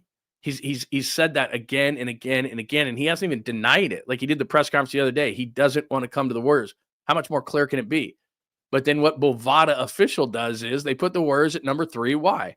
Because then everybody, they'll talk about it a ton, and that's what they want. They want people to go to the website, so they do that. Why do they put the Knicks second? Because it's the largest market, and they freak out. Why do they put OKC third? So that everybody buzzes there. Is he going to go home? Is he going to go back? It's just, there's no rhyme or reason to anything they do other than to get clicks. They don't set these odds. If they set them like this for games, if they set game spreads, point differentials, like they do these, the porn and the candy and the clickbait, Vegas would go under. There's no chance in hell that he's going to the Warriors. Or, I don't know what team he's going to, but he ain't coming to the Warriors, just like Aaron Rodgers is not coming to the 49ers. But they just set those things up. It's hilarious. Anyway. Let me hit out to lines because we're going to SF Optimism next. And this is a question 100% for you. All right. 100% for you in terms of the optimism that you have or lack thereof of the Giants, because I started off the show with this just ever so briefly, just very, very briefly, because I'm going to change my opinion and how I'm going to approach this Giants season. And I want to tell you about it in just a second. But, look at Tacky just showed up. Did somebody say porn? You just showed up. You just showed up and you heard that. I should have said that. Hi, Bucko Sports. It's good to see you, my friend. I'll tell you this, Bucko Sports. I do not believe that Kyle Juszczyk will be on the 49ers next season. I just don't. The time has come. They offered him a pay cut last year. He took it down to, I think, $3.5 million. I don't think he's going to do it again, and I don't think the 49ers can afford it. And to be honest, I love Kyle Juszczyk. He's a great guy. He was always great to me in the locker room and always would answer questions. And the guy that you see is 100% legit. Went to Harvard. I mean, just a great guy all around. His wife, we know that. But he doesn't fit anymore. They don't use him enough. He's an okay, not great blocker. He's always wide open in the pass game. They never throw it to him. He's George Kittle's best buddy. Those just aren't reasons enough. They don't use him enough to give him that amount of money. Now, it's not a ton of money, but I'm with Krug in this way. Larry Krueger often talks about they need just a hammer. Patrick Ricard of the Ravens, who's like 300 pounds, and he's basically an offensive guard wearing 42 and masquerading as a massive fullback. You want to get back to running the football, fix the center position, bring in Drew Dahlman from Atlanta, the Stanford kid, bring in a hammer guard like James Daniels of the Steelers. Neither of those guys are going to cost a ton of money. Daniels is coming off an Achilles. He missed about 13 games last year. He's going to be cheap. He's only 27. He can move the pile. And then put in a Patrick Ricard, 280, 300-pound fullback, and let's go. Start hammering the ball down people's throats, which is what the 49ers want to do. Get me a hammer fullback, fix the interior of the offensive line, and let's go. Stop screwing around on 3rd and 1. It's 3rd and 1. They can't get it. It's 4th and 1. Kyle has no confidence. What'll give Kyle confidence on 4th and 1, 4th and 2? A dude who can hammer the ball. Get McCaffrey behind a massive fullback and fix the interior of the offensive line. And all of a sudden, those 4th downs that I'm always complaining about that they don't go for, he might have some confidence in doing it. Because Philly just won the Super Bowl. Well, we talk about the offensive and defensive lines and how they need to get fixed in the trenches. How about having a short yardage game like Philly does? Philly has 4 downs a lot of times. They need 3 downs to get 9 yards. That's a massive advantage. The Eagles need 3 downs to get 9 yards. Because on 4th down, if they're around midfield, they're going for it. And it's unstoppable what they do. So figure something like that out. I mean, you're Kyle Shanahan, the brilliant head coach. Get it going for short yardage. Figure out short yardage so you can be like Philly in those situations and stay on the field. They just won the Super Bowl. Everybody's going to focus on trenches, and I'm one of them. I want trenches, but fix your 4th down and 3rd and short offense. Because how many times have the Niners been in 3rd and 2s over the last couple of years and couldn't get it? It's like, okay, 3rd and 2 just means 2 hammers right up the middle. I get a yard on 3rd down. I get a yard on 4th down. We keep the drive going. And I don't have to see Jake Moody's ass on the field. Sorry. I don't think Durant wants to light the beam, but I could be 100% wrong. You know what? Now that I think about it, Jared, I could be wrong. Because you know what Kevin Durant wants? It doesn't matter market size. It doesn't matter. He wants his team. His team. So if Sacramento could be his team in his town, I mean, whose town is it? It's not De'Aaron Fox's town. Is it Sabonis? Like, if Durant came into town and was the hired gun on the Kings, and he felt he could win there and he could bring a couple of guys with him, that would be his team. Now, therefore, he would be okay with it. Because one of the reasons I think he wants to stay in Phoenix is it's seen as his team. Brooklyn was seen as his team. OKC was seen as his team. He's never coming back to the Bay because he doesn't want to. It's Steph's team, and it will never not be Steph's team. So he's not coming here. But that's an interesting one. That is an interesting one, I will say. That is an interesting one. And I say this all the time. You can be a star in any market nowadays because of social media and all the different things. I mean, the league might want you in a bigger market, but you can be a star from anywhere now. It doesn't really matter. See, I shouldn't have done that. I brought up Jake Moody. That's on me. All right, let's go to odds. SF Optimism. All right, I'm gonna stay with. I've got the thoughts in front of me. So here's my thought on the Giants. Yesterday, I made a mistake. I often do. Let me pop this up. There's Susan Slusser day one, and that almost pissed me off. Like yesterday, I was like, God, I can't believe this is the best I'm going to feel about the Giants all season long. And then I thought to myself, man, that's not fair, and that's not me. I'm not gonna go into the season because spring training for all teams means, you know what, we might be that team that comes out of nowhere. Nobody expected us to do anything. And like the Washington Commanders, who thought the Washington Commanders were going to the NFC Championship game? Nobody, to quote Jim Harbaugh. Nobody thought that. So I'm going to go into the season saying, you know what? I don't see it on paper, but I'm going to give them the benefit of the doubt until they prove me wrong. And that's not spring training. That doesn't prove anything. It's when things start. So that's number one. I'm going to have a totally different attitude, and you can call me out on it if I slip, but I'm going to have a whole new attitude on the Giants, and I'm going to try to have a attitude of embracing this thing until not the wheels fall off. I'm not one person I'm not going to be the last person jumping off the Titanic, but I'm going to have a different attitude in approaching the season. That's number one. Number two, I was reading this. This was Jim Bowden of MLB Network of Sirius, formerly running the Reds and the Nationals. And he gave out some offseason awards. And this was the one award he gave to the Giants. He said, best front office hire, Buster Posey.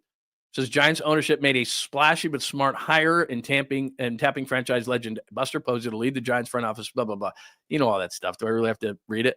Posey has had a solid but not spectacular first offseason. Zach Manassian as his GM Willie Adames, and future Hall of Famer Justin Verlander. We'll see on Verlander. They had some bunch of people hit me up yesterday. Did you see Verlander throwing? Well, his arm's not going to fall off. There, see, I'm already on it. Anyway, I'll embrace Justin Verlander. Whew. Infuse me. So I'll give him the benefit of the doubt. So he's saying he likes the hire. Let me look at Buster like this. And again, I want to get your thoughts on this. How are you going to approach Giants season? How are you approaching Giants season? How do you feel about the Giants? Because I have another slide that I'm going to show you that goes in the totally opposite direction of some of the awards that Bowden gave Bobby Bowden, Jim Bowden. It's Bowden. Jim Bowden gave in the offseason. And so I'm going to flash that up in a second, but let me just be positive until I flash that one out.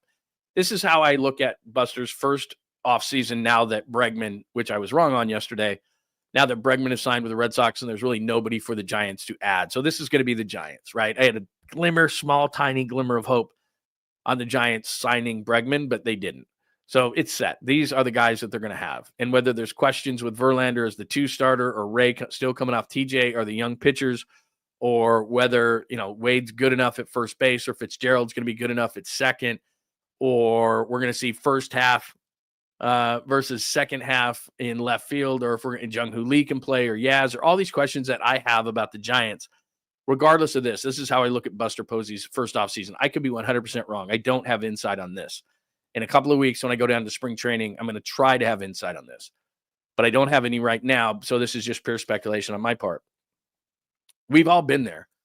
We get hired somewhere, especially in a position of power, and what our higher-ups tell us is, man, you got whatever you need, you tell us, man. We're going to do this. We're going to turn this thing around. We're going to, whatever company you work for, and you're excited. You're like, woohoo, you're in that honeymoon period, right?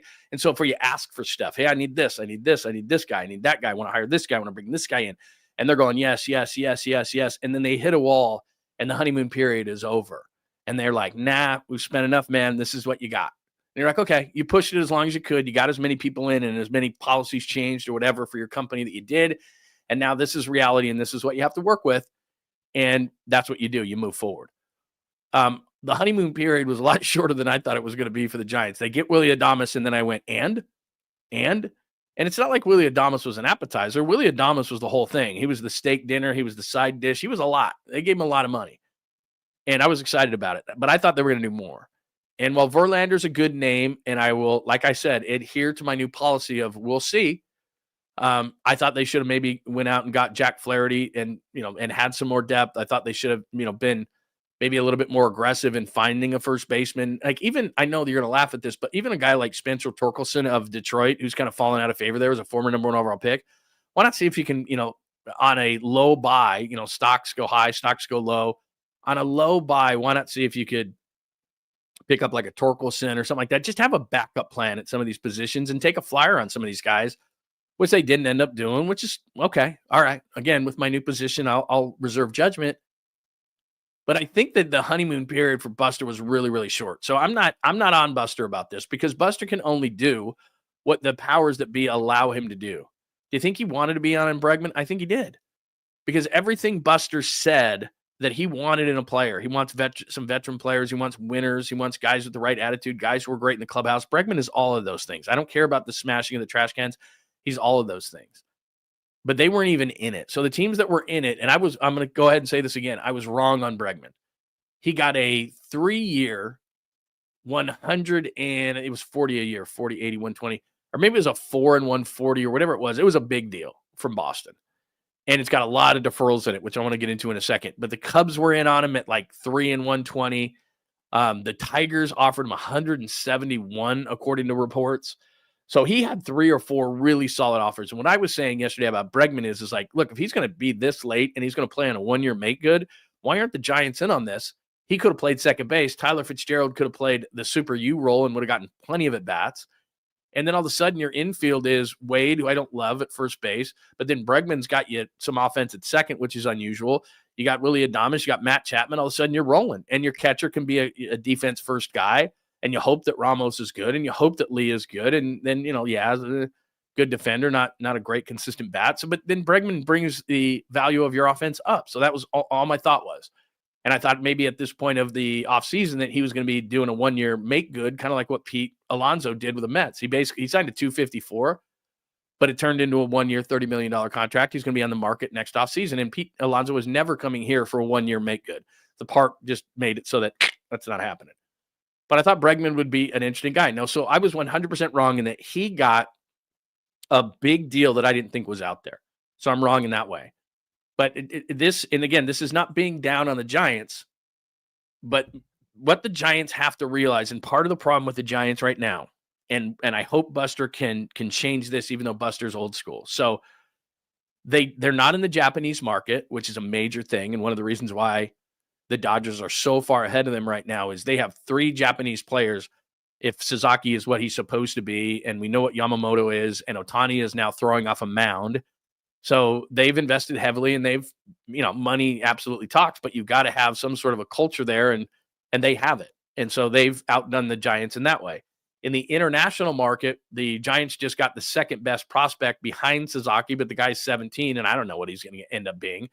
The international market is a complete crapshoot, because what you're doing is, remember I said the NFL draft is like lottery tickets? I don't even know how to have a proper analogy or comparison for what the international market is in baseball. It is unbelievable. It's like swinging at a Nolan Ryan up and in fastball with a blindfold on. Like you have no idea. Luciano's going to be awesome 7 years later. It's like, does the guy have any position? Fox was a guy that the Giants threw a bunch of money at, and they traded him to Tampa. Hello? Is he here? Where was that guy? Where did that guy ever go? Like international guy after international guy after international guy. It's hard to hit on those guys. Some of them hit, and it's like, oh my God, that's amazing, right? Like, some of them do that. They hit. A lot of them do. But a lot of them, it's like you're signing and I did this, this, and I don't have the video on my screen right now, but I showed you a video about 2 weeks ago of the guy that the Giants signed as the second best international prospect in this year's class. And after they were out on Sasaki, they went immediately the next day and signed this guy. And I showed you a video of a guy that was basically playing baseball with a pitcher, a first baseman, and a left fielder. And they were playing on a field that was brutal. And then there was like trailers and stuff all around it. And that's what the Giants are giving the second best prospect on. And I can't remember, is he from the Dominican or from Venezuela or wherever he's from? But it's like, that's the video that we got with the big signing, was this guy, and the first baseman had to run all the way over and play shortstop in the left field. It's like basically they're playing over the line. If you ever played that when you're growing up as a kid, they were playing over the line, which is like a game that you play when you have like 5 guys and you have a catcher, a pitcher, a first baseman, and a left fielder. And maybe you might have a third baseman or a center fielder, but there's like 5 guys and you don't have enough guys to play. And that's the guy that they signed. So again, it's like being in, a Verlander up and in fastball in the dark in his prime. Best of luck. That's what you're doing. That's not a lottery ticket. That's like, good luck with that. So the way that they're getting players right now, the Giants, they don't have a Japanese connection. The international, as I just told you, is more than a crapshoot, and they got that. The Major League Baseball draft, if the NFL draft is 50-50 in the first round, the Major League draft in general, same thing. It may not be as big of a swing for the fences as the international draft is concerned, but like James Tibbs was their pick at 13. Who knows? Like for how many years? Like they nailed Timmy, Matt Cain, and Madison Bumgarner, boom, boom, boom, 3 years in a row. Like that's unheard of. And then after that, they would, when's the next time they took a decent guy in the first round? Zach Wheeler was really good. They traded him away. But after that, it was like this string of guys of Gary Browns and all this kind of stuff where it was like, yeah, that guy's going to be really good. Or Hunter Bishop or all these different guys. It's like first, it's just a total crapshoot. So I'm just talking about how you acquire players and how difficult it is. So again, Japanese market, international market, Major League Baseball draft, free agents, but hitters won't come here. Now, Adames did, but most of the time hitters won't come here. Pitchers will. So you got to be aggressive in trying to get pitchers here. So that's how else you get guys. Trades. Did they do any trades this offseason other than like Taylor Rogers to save $6 million? What other big, did they have a big trade this offseason that I'm forgetting about? Trade. I don't think so. So the Giants don't do a whole lot of trades. So then here's the other philosophy. This is what's hurting the Giants. Here's the other philosophy with the Giants. We won't do double-digit contracts, and they tried with Carlos Correa. It didn't work. They got Adames at 7 years. I'm totally cool with that, by the way. double-digit contracts are just a killer. If you think you're going to win a championship and you're close to a championship, then the last 3 or 4 years of a deal, like basically Albert Pujols kind of a thing, where the last few years of the deal, you're just going to eat it and hate it. But you know what? He gave you X amount of championships. Well, Pujols never did, so you're like, that sucks. But Ohtani's already delivered one in LA, so whatever the deferral money and all that kind of stuff and the amount of years, that's fine. You're just looking for a championship or two, and you can justify that money. So they won't go with position players into double-digit years, whether you like that or hate it. They won't go beyond 5 years for a pitcher, the Giants, and these are self-imposed things. They don't want to go beyond 5 years for a pitcher. And again, I understand, but the way that the league is going, dangerously or not, they're doing 7-year deals for pitchers, that kind of stuff, which I think, yeah, it's dangerous as hell. But if you're a major market team, you can do that. If you're the Twins or the Brewers or the Pirates or something like that, doing, double-digit years for players and doing beyond 5 years for a pitcher is really dangerous because you don't have the revenue for it. And if you miss on one of those, it's going to hamstring your ability to sign players and your finances for years and years and years. That's not where the Giants are. So self-imposed, no double-digit player contracts for position players, no pitching contracts beyond 5 years. Okay, that's what the Giants have done. That's self-imposed. So let's go through it one more time. Not in the Japanese market. International is a beyond crapshoot. Fastball coming down the middle with the blindfold on. That's what that is.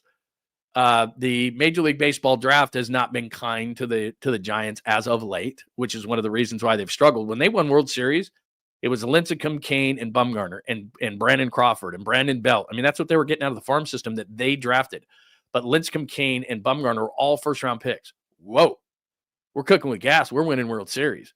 That hasn't happened. They haven't nailed the first-round picks. Now they're hoping with Bryce Eldridge, he's one. So he would be the rare. But again, it's the NFL is difficult. Major League Baseball draft is extremely difficult. It's hard to get even guys in the first round to be any good. So that's that problem.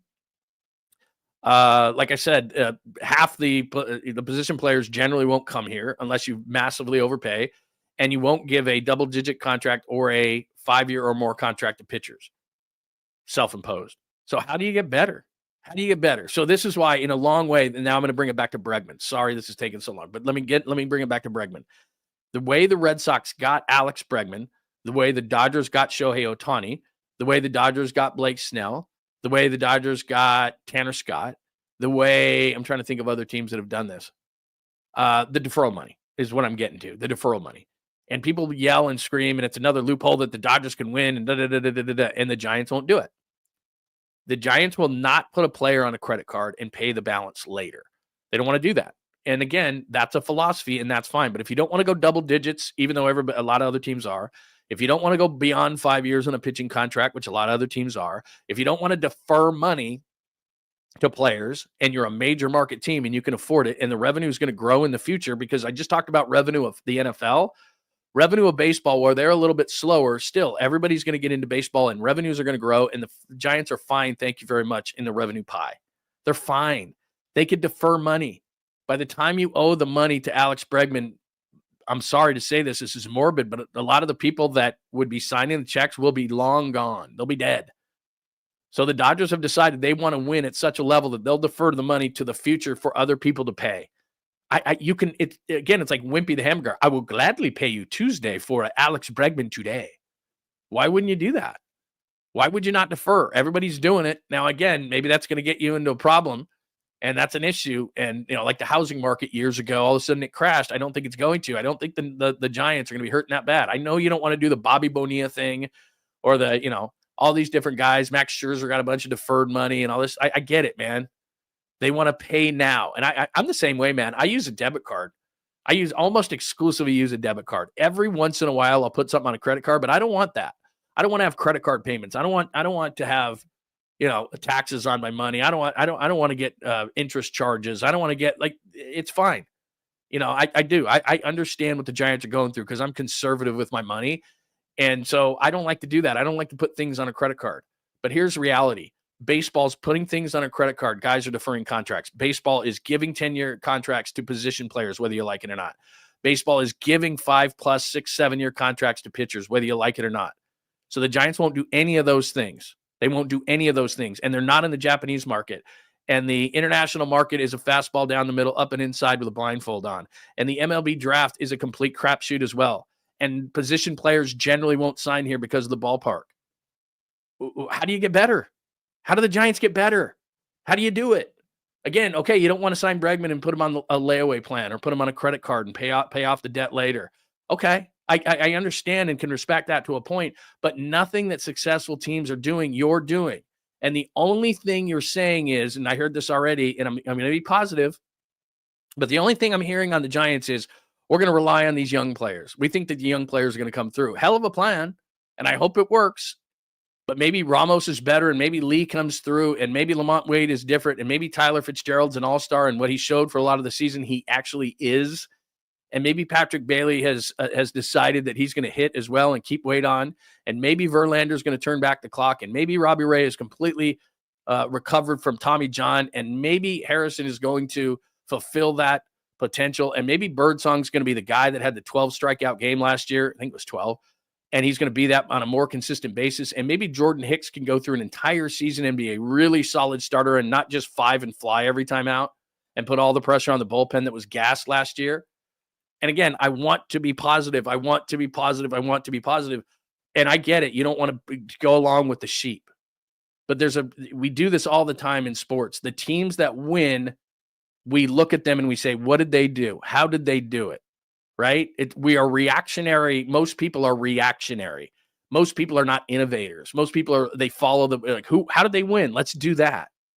And if you can't spend the money that are unwilling to, you're unwilling to spend the money that the Dodgers or the top teams are doing. And I understand that. It's up to you.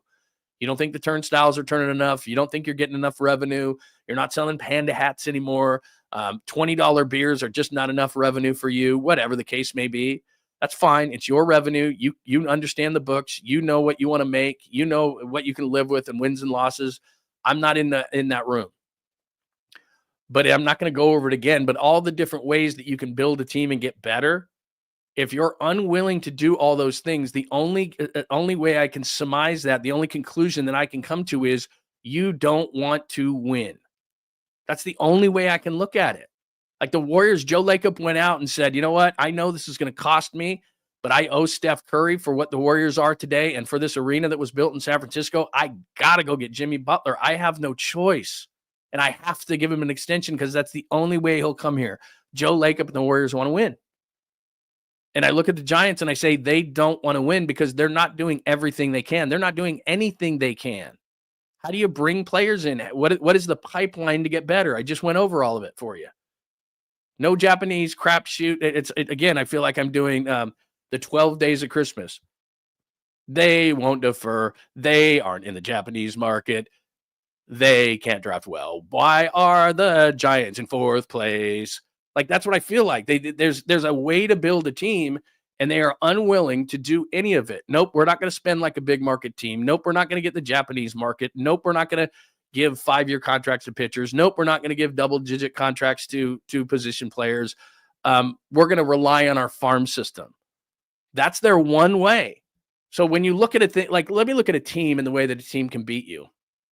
If you're playing a football game, right, and you look at the Niners offense and you say, man, they can run it, they can throw it, they can block, they can do this, they can run short yard. Like, there's all this different ways that they can beat you. You know, we talk about that all the time. Look at all the different ways they can beat you. Then you got a pretty good team. When I look at the Giants, all the different ways they can funnel talent to their team. What's the way? Farm system that does it. Again, it's really hard in baseball to continually year after year after year pluck diamonds from your system. And that's one way. In all the different ways that I said, from international to draft, all these different ways, there are ways to do it. But a lot of the ways that baseball has found the loopholes on, we can defer money. We can go longer on contracts. And at the end of those contracts, it's going to look ugly. You know, a pitcher at 7-8 years, he might be good for 4, but you're hoping that he can get you a championship in that window. And then the last 2-3 years of the deal, you're eating money. It's just the way it is. But you have the revenue to eat said money, and you're a major market team, which gives you the advantage over the small market teams. Use the advantages you have over the small market teams. The small market teams don't defer. They can't. They can't get burned by those kind of contracts and pay later. The Giants can. The Giants can give out double-digit contracts. They decide not to because they don't want to eat the bad money on the back end. They can. They've got the revenue to do it. They don't want to give 7-year contracts to pitchers because they don't want to eat the money on the back end, but they can. They choose not to. They choose to be Milwaukee and Minnesota. That's in Pittsburgh. That's they're in that realm. They're much more that than they are Dodgers, Phillies, Yankees, Mets. They're not playing in that playground, and they should be. Not at the top of it, but they at least should be, messing around with that kind of thing. Maybe do one, maybe do one deferral, maybe do one pitcher at 7 years. Like, you don't have to do all of them like the Dodgers do because they have endless supplies of money apparently, but you could do some, and that's how you should grow your team. So let me go back. Probably a half hour ago, I started this conversation, and I'm not mad. I'm not angry at all. I'm just explaining how it works and how a team how talent can be funneled to a team, and how the Giants aren't doing any of it. Then we scratch our head and go, why are they so bad?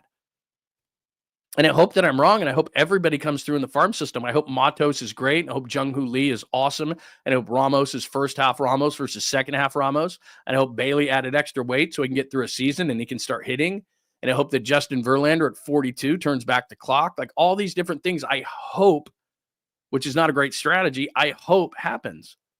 I hope it does. I mean, I'm not anti-Giant. I'm going to hold out hope that all these things do happen, but it's really difficult to see. And you've got to modernize your operations to say, I'm sorry, man, but we have to take some of these chances. If we really want to win at a high level, we're going to have to defer some money at some point.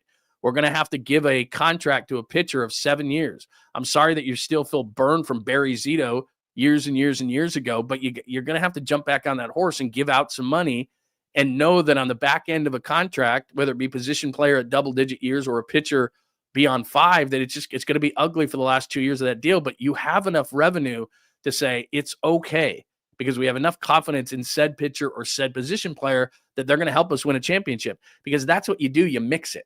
It's not all coming from the farm system. It's not all coming from trades. It's not all coming from free agents. It's a mix. And so, again, the Dodgers are the best reference point of all of this, and I apologize for doing it. But the Dodgers sign guys. They get guys from Japan. They use the international market. They defer money. So everyone who gets angry, look at the teams that win the most when it comes to baseball in a sport that is not regulated by a cap. And everybody wants to say it's going to get a cap. It's not going to get a cap.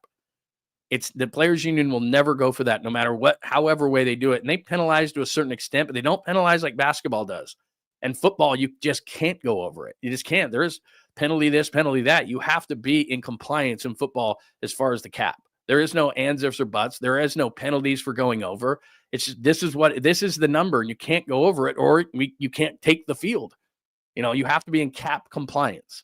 So football, there is no leeway. It's not, it's not like stretchy pants that you can cheat. And it's like, well, you're over, but let me put on some stretchy pants. There's no stretchy pants. You're wearing jeans in the NFL, and it shows everything. So that's it, man. You got to be able to button up your pants in the NFL. And when it comes to the NBA, they whack you with a bunch of penalties, and they start taking ways for you to, to build your team. And they start taking, all these different ways that they restrict how you can be competitive. And then they take a ton of money from you. So yeah, it's really difficult in the NBA because you got to be able to take it in the shorts if you want to win. In baseball, they slap you on the wrist barely with a ruler, not even very hard. And so you can go over that number. But again, the Giants, and I forgot about this, the Giants choose not to. The Giants choose not to go over that number. That is their self-imposed line, and they won't go over it. So again, another way to restrict how the Giants can bring in talent. They won't go over the line, even though they could. They are a big enough market to do it. They choose not to. They choose not to go over the line. That's their choice. And the penalties are not like they are in the NBA. You go over it, it's like, whatever. It's not a big deal. So they choose to not go over. They don't have a Japanese connection. It's a crapshoot blindfold fastball for the international market. The draft is very hard. They can't sign on a consistent basis hitters, position players, because they won't come to the park. They won't go over 5 years on a pitching contract. They have they give themselves a salary line, even though they're a major market team, and they won't defer money. And everyone goes, man, why aren't they better? Why are they in fourth place? That was long. That was long. Oh, man. Anyway. Oh, I'm with you, Daniel. I'm with you on Zito. I have no problem with it. And then that's what I'm saying. You brought up the greatest point. Zito was a bargain. If not for him, we don't win the 12 World Series. So I overlooked that. You're exactly right. And I guess that's the point. And thank you for making it so succinctly so that I can sit there for a half hour and then you in one little sentence can say the right thing, which is if you win. So Zito's forgiven for all. And we used to boo Zito and hate Zito. And man, look at that contract. Zito was at 7 and 126. I think it was what it was off the top of my head. And so maybe they're still, like, oh, we got burned on that one. But that's my point, is that if you overpay for a guy and you give him you give him these contracts and they're, the last 2 years, you got to eat it and all that kind of stuff. For the most of the contract, it kind of worked in a reverse way in Zito. At the beginning of that contract was terrible. And at the end, it was good. But probably for 4 or 5 of those 7 years, he was atrocious. But you won a World Series because of him in St. Louis. You had, and even got a hit, right? And all that kind of stuff. So all is forgiven. All you got to do is help us win one. So we're going to give you 7 years, which we shouldn't. Or as a position player, we're going to give you 10 and we shouldn't. But if we win a World Series or 2, all is forgiven. We won a World Series. It's all good. That's my point, is that you're going to have to overpay in the last 2 years or the first 2 years or whatever. Some of it's going to look ugly. But if you're the Giants, you have the revenue. You have it. So anyway, great point, Daniel. Thank you. Let's go to this. Oh, thank you, Daniel. Very, very nice. We got a new member. Like I said, I have emailed people out, and a lot of people have emailed me, which is very, very cool.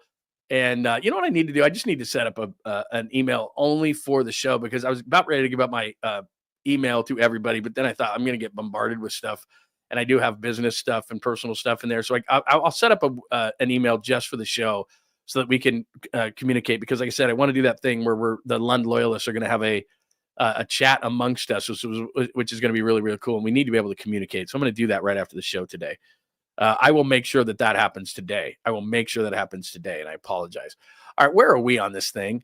This guy went off on that thing for way too long. But I guess, and again, I didn't even think I was going to go off on that kind of a tangent. And it wasn't a negative tangent. It really wasn't. And I hope it wasn't seen that way. It's just that if I'm a Giants fan and I look at the limited ways, so think about it like it's this giant tube, right? And water is coming through it. And then all of a sudden it gets clogged up because there's only, and then all of a sudden it's just it's just dripping out of the spigot. That's what I'm trying to get across, is that they're not taking advantage of all the ways that they can build a team. And they've only got like 1 or 2 ways. And so everyone complains about the Dodgers as the best example, and they're taking advantage of every way that you can build a team. Every single way. How can we bring talent in? You can bring it in the Japanese market, the international market, through the draft, signing players, going over the number, deferring money, all these different ways that you can do it. And the Dodgers are doing every single one of those things at a really high level. And so they're winning at a really high level. It's almost like I learned this when I got let go from KNBR. You've got to have different sources of income. If you live in Northern California, and unfortunately, if you just have one source of income, you're holding your breath all the time. And so if you have multiple ways that you have income and you're making money, you can sleep at night, because if one of them gets cut off, then you got this other one. Well, that's kind of like the Giants. They have one way that they're going to attack this season. We think that the guys out of our farm system are going to get better. That's it. That's what their whole season, the whole premise of their season is based on the fact that Ramos is real. Jung-Hoo Lee is going to be better. Tyler Fitzgerald can handle second base. Patrick Bailey is going to get through an entire season. The young pitchers are going to come through in the rotation, just like the old pitchers. Like it's every single position just about is a bunch of ifs, like we talk about all the time. And that's their only way that they're going to get better. Whereas you look at the Dodgers and they have all these different ways that they can get people and get players and take advantage of it. And people actually get mad at them for it. Why would you get mad? Even I get it. You don't like the Dodgers, but why would you get upset with the team who's taking advantage of every way that they can get better? And it's not just spending money. Like we just talked about, that's one way. They're spending a bunch of money over the line, and everybody complains and says that's how they're so good. But they're taking advantage of every different way that you can get better as a team and bring in talent. And the Giants, as a major market team, aren't. So when everybody gets stuck with the low-hanging fruit, we're smarter than that around here. Okay, it's money. That's just one way that you can get your team better, is money. But if you're the Giants and you can only get pitchers generally if you spend money, and again, give it up to Willy Adames for coming, but I believe that Willy Adames was told that they were going to do more. Because I don't know that Willy Adames comes here if he knows that the Giants are only signing him. All due respect to Justin Verlander, we'll see on him. Done. I said that like 3 times, and I was never done. But I am done this time. I promise you. So, San Francisco Optimism, I still have it. Bowden Award. Oh, I'm not. You know what? I had another Bowden Award, but Bowden Award, Jim Bowden Award, but I'm not going to do it because this is going to make everybody mad. Not Bregman. I admit that I was 100% wrong on Bregman, Alex Bregman. He got a big contract with the Red Sox, major deferrals. And the Cubs wanted to spend a bunch of money on him, and Detroit wanted to spend a bunch of money on him, and the Giants would have never done that. It does hurt my heart and my soul that they weren't in that list, that at least they tried. Like the Cubs offered him, I think, $4 and $120 at 30 per season. The Giants weren't even in on it, apparently, and they didn't want to do any deferrals, which is a way that you can get talent this year. A couple other things that we need to get to today. Let me get to some 49ers things. Anything else on the Giants? By the way, can I ask you this question too? I always talk about the show being democratic because I want to talk about the things that you are interested in. So when we were on KMBR, we had this thing right in front of us, and it was only one way that people listen. So like on the radio, they listen all these different ways, but the more people were listening digitally, the more we could track how people were listening. Now on this thing, that one of the great things about YouTube is you can right away. Like I've got a thing right in front of me that tells me like up, down, whatever the case may be. Now that's only on YouTube, and we've got people listening on X and Instagram and all these different ways. So it's kind of different, but we had a thing in front of us, a computer screen in front of us that told us how many people were listening on the stream at one time. And so when we were talking Niners, that's in a way that was relevant, not just talk Niners to talk Niners, that thing went up. Like there were more people listening, and we were talking about Brock Purdy, more people were listening. So people would be like, well, why are you talking about that? You've talked until you're blue in the face. Well, when the numbers go up, that tells us that people are interested. And again, the stream was only one way to be able to tell that. But when we would talk Giants, a lot of times that it went down, like that, they just went down. The numbers would go down. And so in bringing up the Giants and it's spring training, and look, you guys, we've talked about this a lot. I only talk about things that I believe are relevant. I don't have to talk about the Giants. I'm not on the flagship of the Giants, clearly. I don't have to talk about the Niners. I'm not on the flagship of the Niners anymore. I don't have to talk about the Warriors. I want to talk about the most compelling thing in and out of sports every single day on the show. So maybe it's going to be something fun or funny or whatever, or sometimes we get onto food tangents or TV and the fact that YouTube has raised their TV prices. I wonder if they're going to kick me off YouTube for saying this. Whatever the case may be, I just want to talk about relevant things that are intriguing and interesting to you. So I'm just asking this question from this standpoint. Are people intrigued by the Giants? Do they want to talk about the Giants? Because when we would talk about the Giants on KMBR this last season, and we would get off of a Niners topic that was rolling or something, or even a Warriors topic that was rolling, or just a fun topic that I felt was within the demographic and people cared about, not politics, but anything away from that, the numbers would go up. But when we would talk about the Giants, they would go. And so I was like, so I'm very aware of, well, some people are really hardcore fans, and I love baseball. I really do. I'm a massive baseball fan. I've told you this time and time again. I love going out to the ball game. I love having a great time. I love having a beer at the game. I'd love to organize a day out at the ballpark for everybody. I'd love to meet everybody and hang out. The best way I think we could do that is we could meet at, Momo's or something around the ballpark, whatever the case may be. And we could hang out and have some beers or drinks or whatever, and then go to the ball game. Maybe Lund loyalists will do that, and I'll set something like that up. But, that's just the way that, I love that kind of stuff. So I'm a baseball guy through and through, but I don't want to talk about things that just satisfy me, because that's not the way to do it. Talking about things that just interest me are not interesting for everybody. So if people want to talk about the Giants, and again, this is how I approach the show. If there are compelling topics to talk about, I talk about them, whether they're in and out of sports, whether they're Bay Area or not. Like, to me, I could spend the entire show today talking about how the Jets are going to eat $50 million on Rodgers. And I'm not going to go back down that road because I already did it.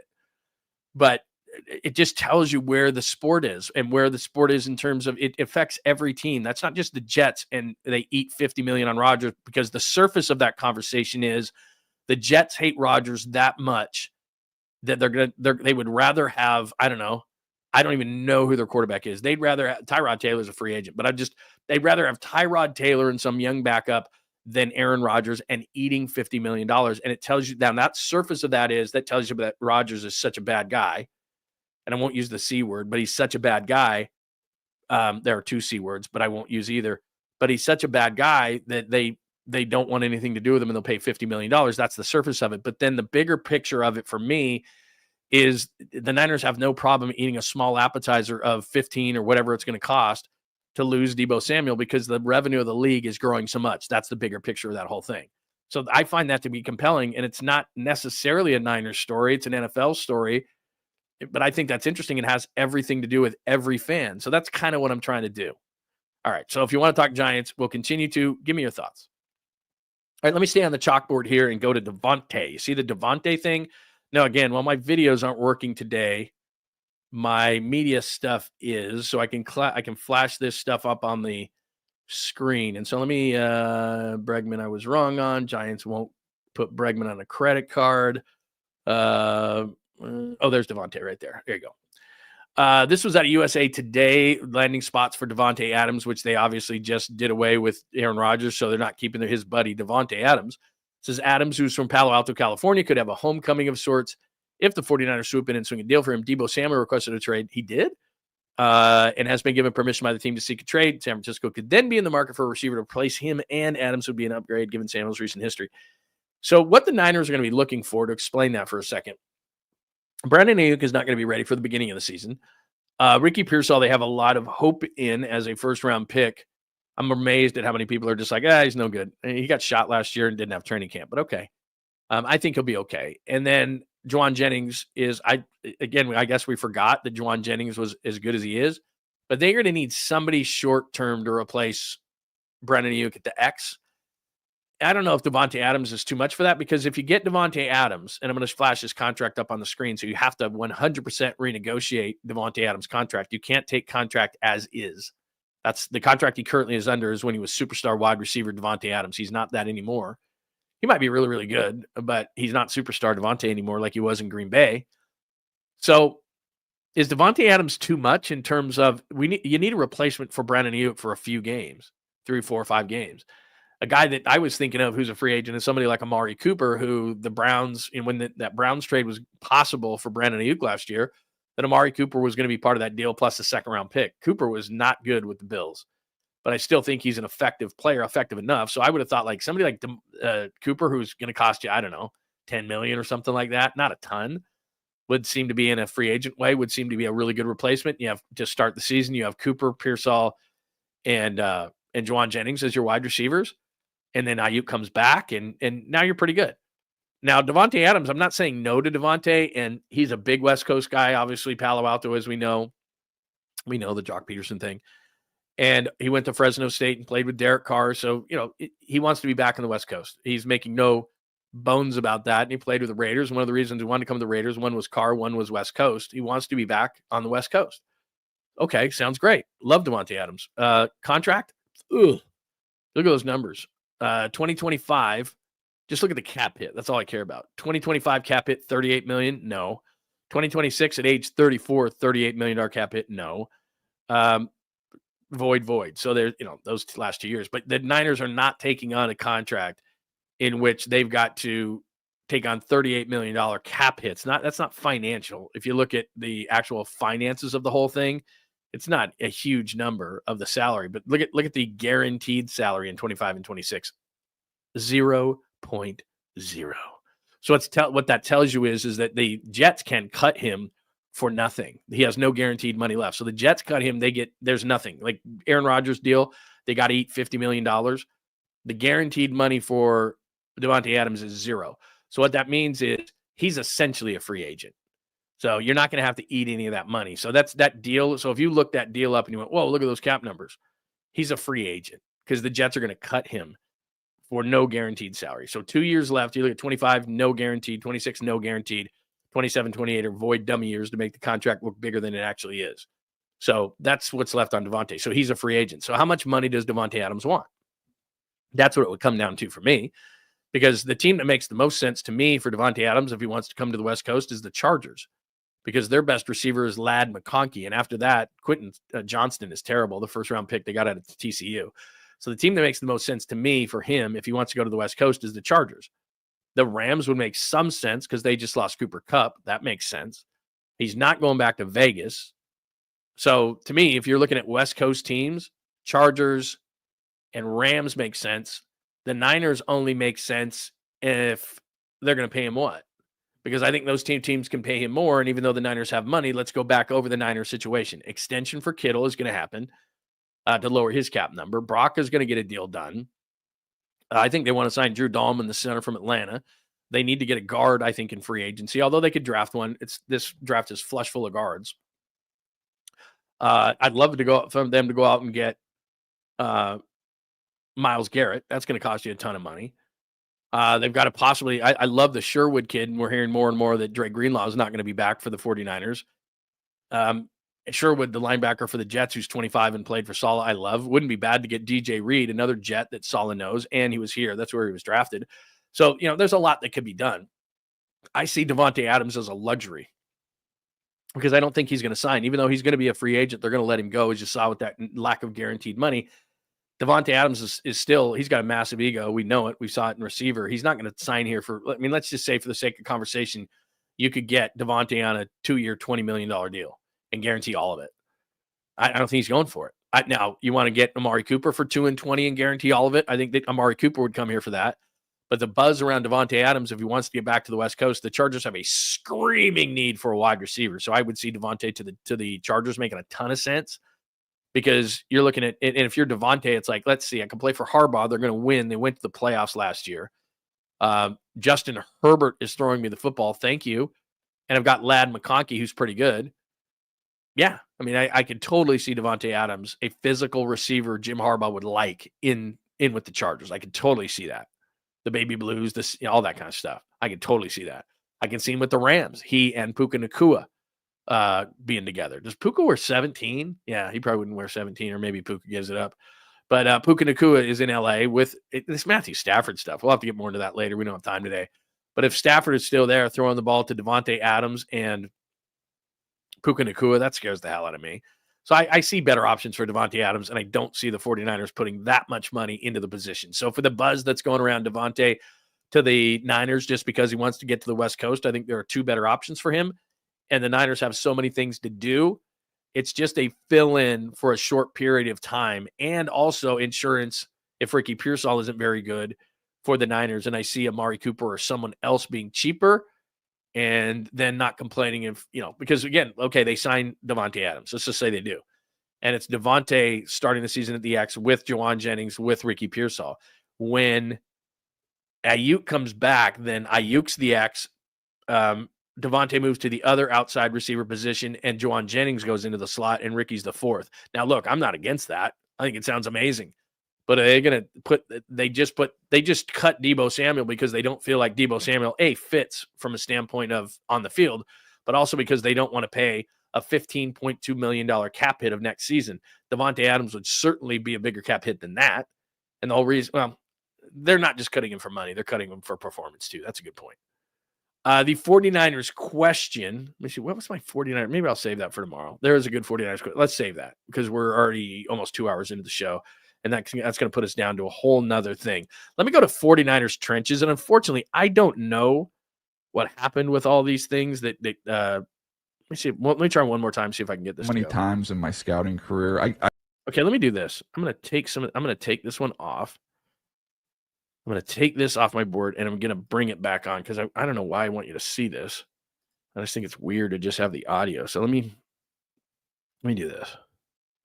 Let me see if I can get this video file to come up. I don't know why it is not showing, but I'm going to bring it back, and I'm going to see if it works. Okay, there we go. I'm super intrigued by. Hold on. Sorry, just doing a little on air. There we go. It's right here. Okay, so I just gave you a little bit of a tease. So we'll do draft and as much draft, the same kind of thing. We're going to be democratic in this way. If you guys love draft talk, then look at this. Hang on. That's a great call right there. Keenan Allen wasn't great at the end of the season, Gizmo, as you well know, but he would be super cheap. And that's not a bad idea. He's not fast anymore, so Jennings and Allen together would be a couple of tortoises. But that's not a bad idea. That's not a bad idea. There's some guys out there. That's not a bad idea at all. All right, let me move to this. So I'm a big lover of the draft. You know that. I love the NFL draft. And I know they need to get better in the interior, the defensive line. And I've been looking at a bunch of guys, and I mentioned Walter Nolan. And if Mason Graham drops and all these kind of things, you probably know these names. But it's awesome, right? So anyway, I was watching, as I told you, my whole board on the computer on my car is just all different sports stations across the country, because depending on a certain day, like let's say that there's Philadelphia, for example. Philadelphia wins the Super Bowl. I go to my car, I go driving around, and I put on WIP in Philadelphia because I want to hear what they're saying about the Eagles winning the Super Bowl. So depending on the day, I'll listen to national stuff. I'll listen to I don't really listen to local stuff anymore, but I listen to national stuff. A lot of it just depends on, I'll listen to ESPN radio, I'll listen to all these different things. I'll listen to a bunch of podcasts all the time now. But a lot of times, depending on the day and where the huge sports story of the day is, I just tune in that local sports station to kind of see how they're handling it. So the day after the Super Bowl, I was listening to Kansas City. I was listening to Philadelphia stuff. Like today with Bregman signing, I might listen to Boston radio, like just, different things. And I have all these apps on my screen in my car. And so I listen to all sorts of stuff like WKRP in Cincinnati. Exactly. I listen to whatever it is that I want. So, see, and then this is interesting. I love Steve. He's got it's too early for draft talk. No combine. Free agency hasn't happened. Talk draft after these two things. Fair enough. Absolutely fair enough. So again, we tried to talk about things that people want to talk about, but let me just play one thing just because this really intrigued me. So I went back because I was listening to this. It was ESPN 710 in Seattle. And not only do I listen to them a lot because the Seahawks, the Niners, and I like to know what they're doing. I'm a big Brock Heward fan. We used to have Brock on all the time. He was a really good former Washington Huskies quarterback, played behind Peyton Manning in Indianapolis, and is a great college football analyst on Saturday. And Brock is a really good guy, and he really knows what he's talking about. So he and a guy named Mike Salk on ESPN 710 in Seattle have Daniel Jeremiah on every single week on Wednesdays, and I always tune into it, not because I care about the fit with the Seahawks. I just want to hear what he's saying about certain people because, for example, the Seahawks need interior defensive line help. So do the Niners. The Seahawks need interior offensive line help. So do the Niners. So when he brings up a player, ignore the fact that he's talking about the fit next to Byron Murphy on the Seahawks defensive line. I'm just wondering what he thinks about certain defensive linemen. So the question to him was interior defensive linemen that he likes in the draft. Okay. So these are interior defensive linemen he likes in the draft. So ignore the fact that he's talking about it in regard to the Seahawks. Just listen to the player that he's talking about. And so then after I heard that, not that I didn't know this player, I did. But then I went back and looked at some tape, and all of a sudden I really like this guy for the Niners. So take a listen and think about it in terms of the Niners, not the Seahawks. This is Daniel Jeremiah. At Michigan. I think he's got more in the tank than what you've seen. He's 340 pounds. He's a freak athlete who hasn't, he's had some dominant moments, but they've definitely been moments. They haven't been something he's strung together for a consistent period of time. But I've seen this player so many times in my scouting career. I go back to when Haloti and scouting him when he was at Oregon, and people nicked him and said, "Oh, he doesn't always play hard," or he's not as dominant. I saw it with Dexter Lawrence at Clemson. You can't find 340-pound men that move like these guys. And by all accounts, the character is really, really good too. So, that's one to me that you've got some guys who can play up the field, especially with Byron Murphy. And I think about those two guys together going forward. All right, shut up. I don't want to hear about Byron Murphy. Their first-round pick out of Texas last year was pretty good. What I'm saying is that he just mentioned Kenneth Grant, and you know who Kenneth Grant was because he and Mason Graham in the year they won the national championship the year before were absolutely dominant. They just didn't have enough good players this year. But so Kenneth Grant, we're 78 there at Michigan. 340 pounds, freak athlete. And he mentioned Haloti Ngata, who of course played for many, many years for the Ravens. And basically in Robert Griffin III's rookie year, threw him down and ended his career. Haloti Ngata was really, really, really good on those Ravens teams. So this is going to fluctuate and vacillate and all those kind of things the more I get into the draft. And with Steve, I'm not going to go too deep on this whole stuff, but he just mentioned that he's a freak athlete. And I'm thinking to myself, Chris Kacerek, the freaky defensive line coach of the Niners, And if a guy is going to reach his potential, I think that Kaczmarek can help do that. So let's look at it like this. And this might change. But I think in free agency, one name to watch for, and this is obvious, and this is DJ Jones of the Broncos. The Niners love DJ Jones. DJ Jones loved being with the Niners. And while he's a few years older and isn't going to be as good, I mean, he was a freak. He's a fire hydrant. He's like 6 feet tall and like 310 pounds.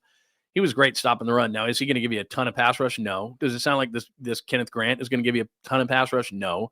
But he's 340 pounds, and he's not just a plugger. He's not just a guy you're going to put out there that's just going to stop the run. It sounds like he's got a lot of potential, and a guy like that who's a freak could really help a defense like the 49ers. And if I put Kenneth Grant next to DJ Jones and rotate in, they sign some lesser guys. I'm not against Kevin Givens, just not as many snaps as he had to play. But, some of these lesser guys, now you're cooking with gas. Because if I have Grant inside as a draft pick and maybe get DJ Jones, and I know I'm fantasizing about Myles Garrett and then Nick Bosa or even another guy on the edge, whatever the case may be, now I'm cooking. And now 340 pounds keeps guys off of Fred Warner. I want Sherwood, the kid from the Jets. I wonder if I'm being sports radio fantasy guy here. But and then I put that guy in, and Grant keeps that off the linebackers, and all of a sudden they're making plays. My young secondary, because my D-line is pressuring with 4, is a lot better. And Robert Saleh and Gus Bradley are coaching my defense. Yes, please. Yes, please. That's what I want. So that's my latest draft crush. And I'm not worried. And it's not because of the Seahawks. But that's what I want. So for right now, and I may change my mind because I really like Walter Nolan. So that's all. I'm not going to do too much draft talk. We'll do more after the combine because I just sit and watch the combine, and my wife, who I know was in here a little bit earlier, talking about Valentine's Day and making sure you don't screw that up, which is a fact. Let's see. Oh, my wife loves the Taco Bell Cantina that's right by her house. Was she talking about that before? She loves that. She loves it. Our kids take our electric bikes there all the time. I'm just not a Taco Bell guy. What is she saying? I think everyone should ask John about my Valentine's surprises are tomorrow. You know what they are? I'll tell you right now. I'll get it to you. There it is. That's your surprise. We're going to dinner. Really nice dinner. And I already told you where we're going. I would say this, guys, and ladies and gentlemen. When it comes to Valentine's Day, you can only keep your head above water. You're not going to get a ton of things because you have to do well on Valentine's Day. At least get a card. And and I've been in this position before, don't get Safeway flowers. They know that you're getting Safeway flowers. At least go to Whole Foods. They have really good flowers there. Don't be that guy that runs into to Safeway tomorrow at 7:30 in the morning. I got a big meeting today. I got a big meeting and I got to go. And then you run off and you go to Safeway flowers. And you get a card at the last minute, and it's the crappiest card that's left. Like, I have a really nice card. So, a card at minimum, nice dinner, do whatever you want. Everybody's at different points of their marriage and their situation and wherever their finances are and all that kind of stuff. I'm just saying, man, that you just got to, you got to just make sure that you keep your head above water on that day. You're not going to hit one out of the ballpark. Even if you sent flowers to her work or something like that, lots of guys do that on Valentine's Day. If you send flowers to work on a random day, you win tons of points. If you give her a card and flowers on a random day, you get tons of points. If you give her a card and flowers on Valentine's Day and you go to dinner, you're just keeping your head above water like that, and that's okay. That's okay. And I'm going to defer to Joy on this one. He would bring me a guac, bacon burger, and fries, and is that on Valentine's Day or is that just a random day? I don't know. I mean, my wife could tell you a lot better. I'm speculating. I'm shooting in the dark here. I have no idea. But my general thought on Valentine's Day, which is tomorrow, is that it's too late for a reservation on dinner. So what you want to do is here's a tip. My wife and I often do this. And this actually happened to me one Valentine's Day, and we actually had an amazing time. There's a place called Bocce in Pleasanton. It's a great spot. And this is maybe 3 or 4 years ago. Great steakhouse, Italian, kind of a combination. And it's a smaller place. And it's got outside seating, but it's February, so it's hit and miss. So I do remember that day it was kind of cold. And so I made a reservation there for Valentine's Day. We like zipping over to Pleasanton, nice little downtown. And so we get in there. It's small. It's packed. And I said, for 2. And we get in there and they go, "Oh, we had you outside." I'm like, "Outside?" I'm like, "It's freezing out. No one's sitting out." I mean, there's no one sitting outside. I'm like, "No, what else you got?" Nothing. Like our tables are all full. You can sit at the bar. And so we sat at the bar. My wife can attest to this. We sat at the bar. We sat next to this couple that was in the same predicament with the idiot like me who made a reservation, didn't realize it was an outside reservation. It was freezing, raining outside. And so we sat at the bar, and it's a small bar. And then we sat next to these other people who were at the bar. Then another couple did the same thing, and they were at the bar. So there's 3 different couples. We don't know the other people, but you know how it is once you start drinking.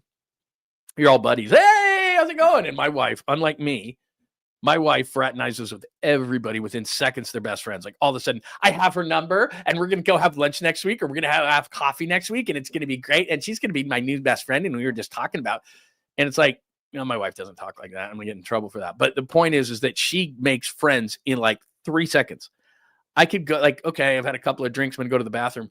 I come back from the bathroom, and she knows everything about this woman next to us. She has 3 kids. She's divorced. This is, they're on their 5th date. They're on like, she's from, I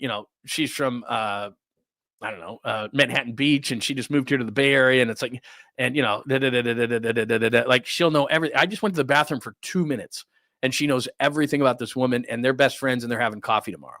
Like, wow. Me, I'm just like looking at my food, looking at my drink, everything like that. And I got vision like this. But on that particular night, we had 3 couples that were sitting at the bar in Pleasanton at this place called Bocce. And we just had a great meal and a lot of fun and a bunch of laughs. And, and it was a great time. And I'm glad we sat at the bar. But so my point in saying that is that you can not have reservations.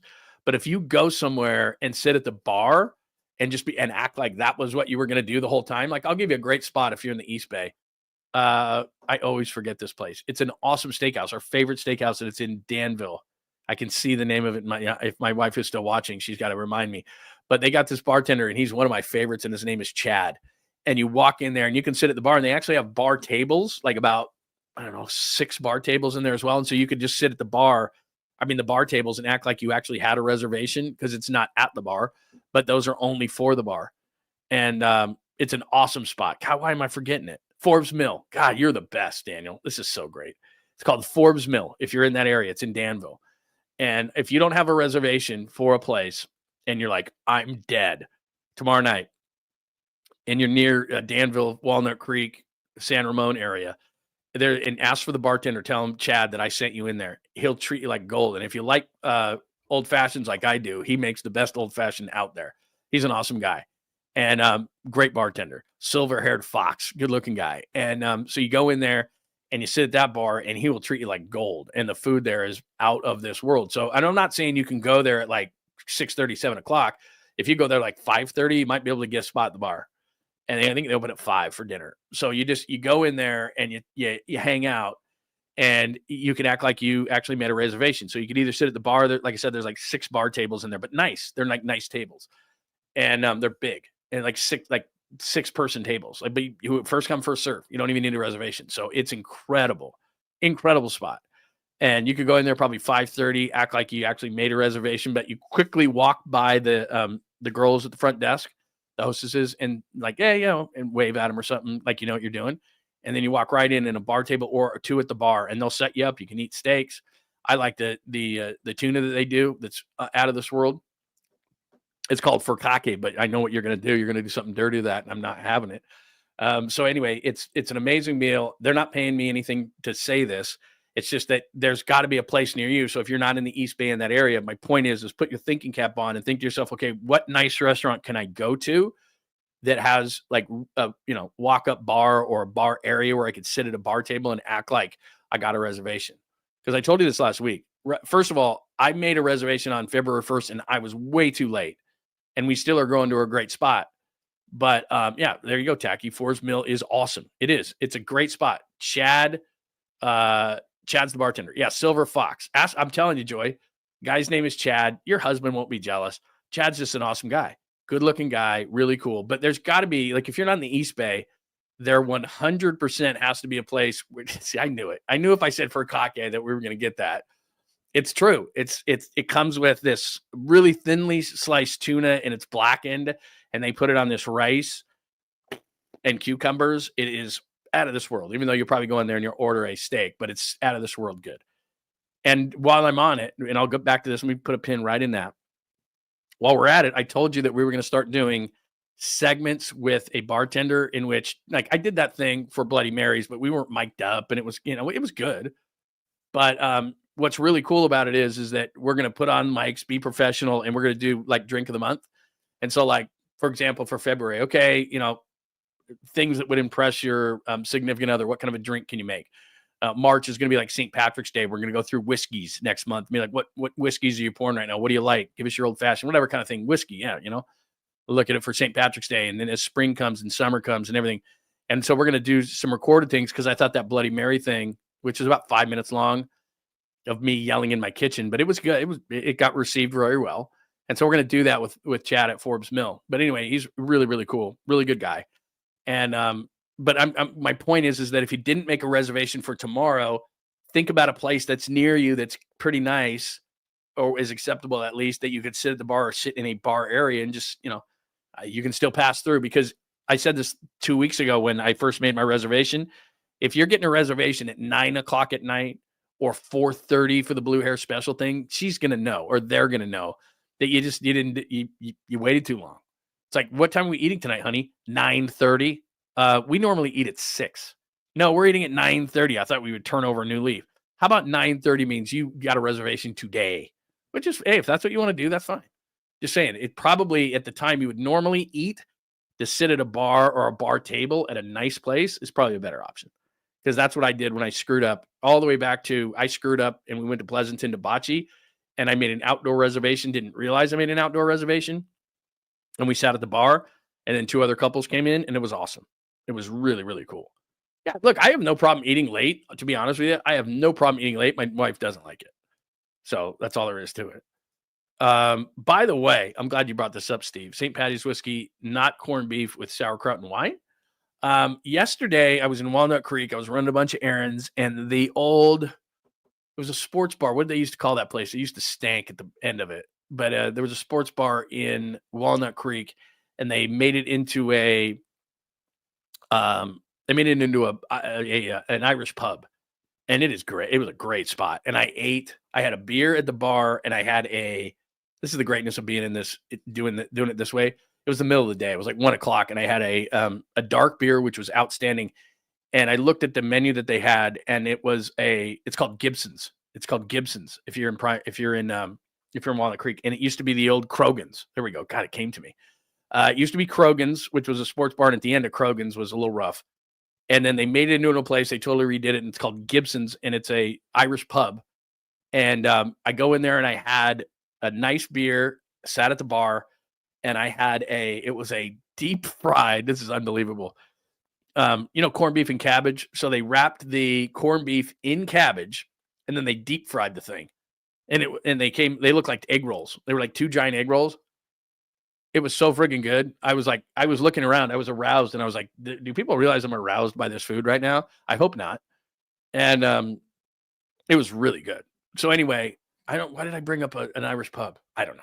I have no idea why I was talking about an Irish pub, but it was really good. There was a reason why I did. What was it? Anyway, yeah, McCovey's. McCovey's without, in fact, I think the people who own this bar, 5950/84, I think the people that own the place, Gibson's, that I was at in Walnut Creek, I think they used to own McCovey's, which was in Walnut Creek. I'm pretty sure.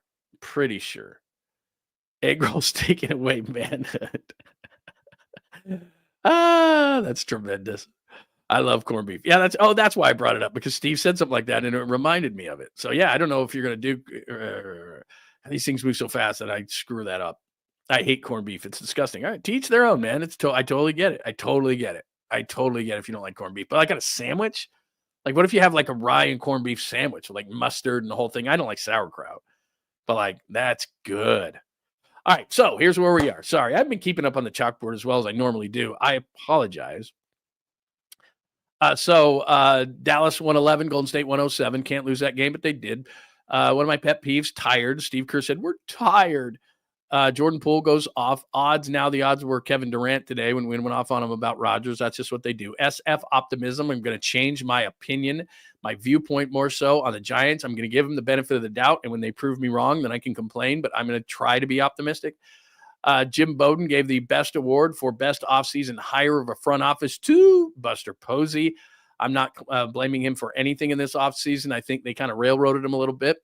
Not Alex Bregman. I was wrong. I said, get Bregman on a 1 year. What are you doing, Giants?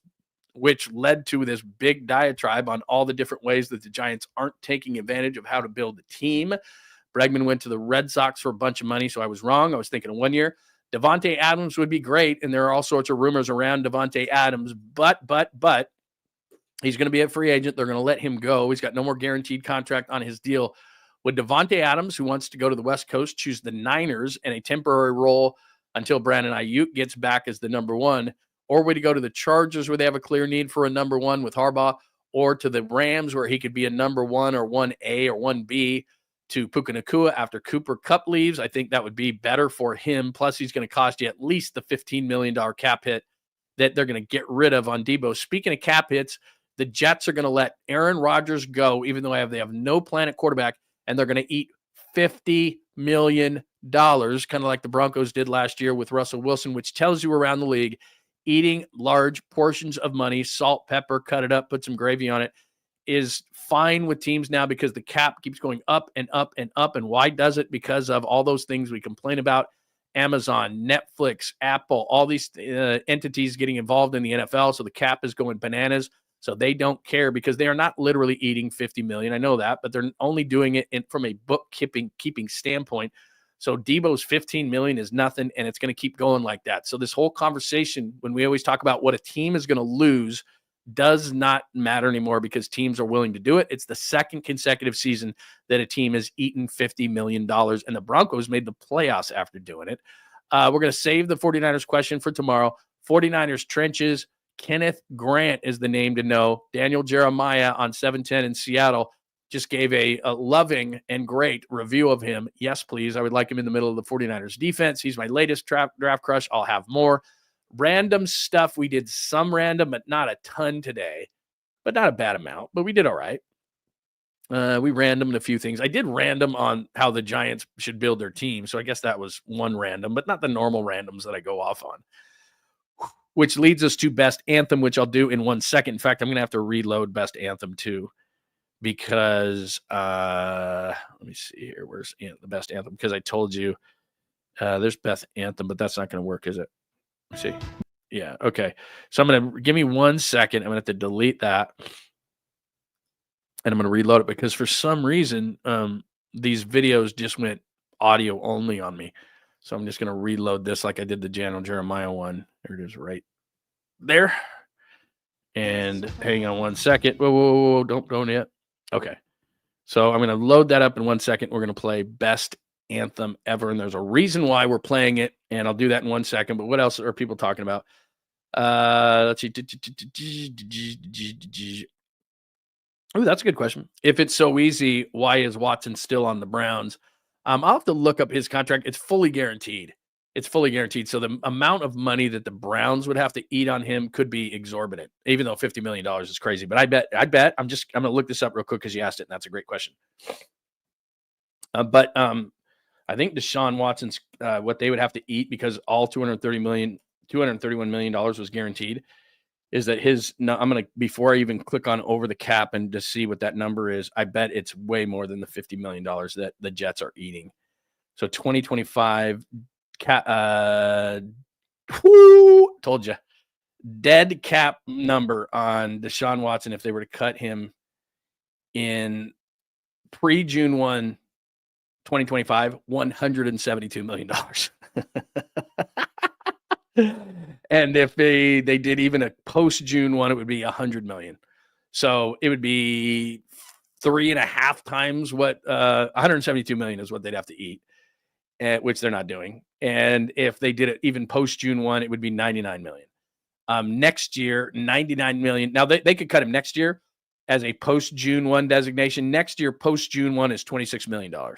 So after next year, the Browns will, if he has another year like he's had the whole time he's been in there, after next season, they'll cut Deshaun Watson and give him a post-June 1 designation, and they'll have to eat $26 million. But right now, it's $172 million before June 1 and $99 million after June 1. So $50 million for Rodgers versus 172 or 99. That's why. So that's a great question, though, and a great point. And thank you for making me work. a little bit around here because somebody's got to work around here for nothing. What else? What else? Before I go to best anthem. No, you do not want to try dolphin. Get out of here. You're not having dolphin. Dolphins are, it's like, who did this? I think maybe Sam Kinison or something like that did this bit a long, long time ago.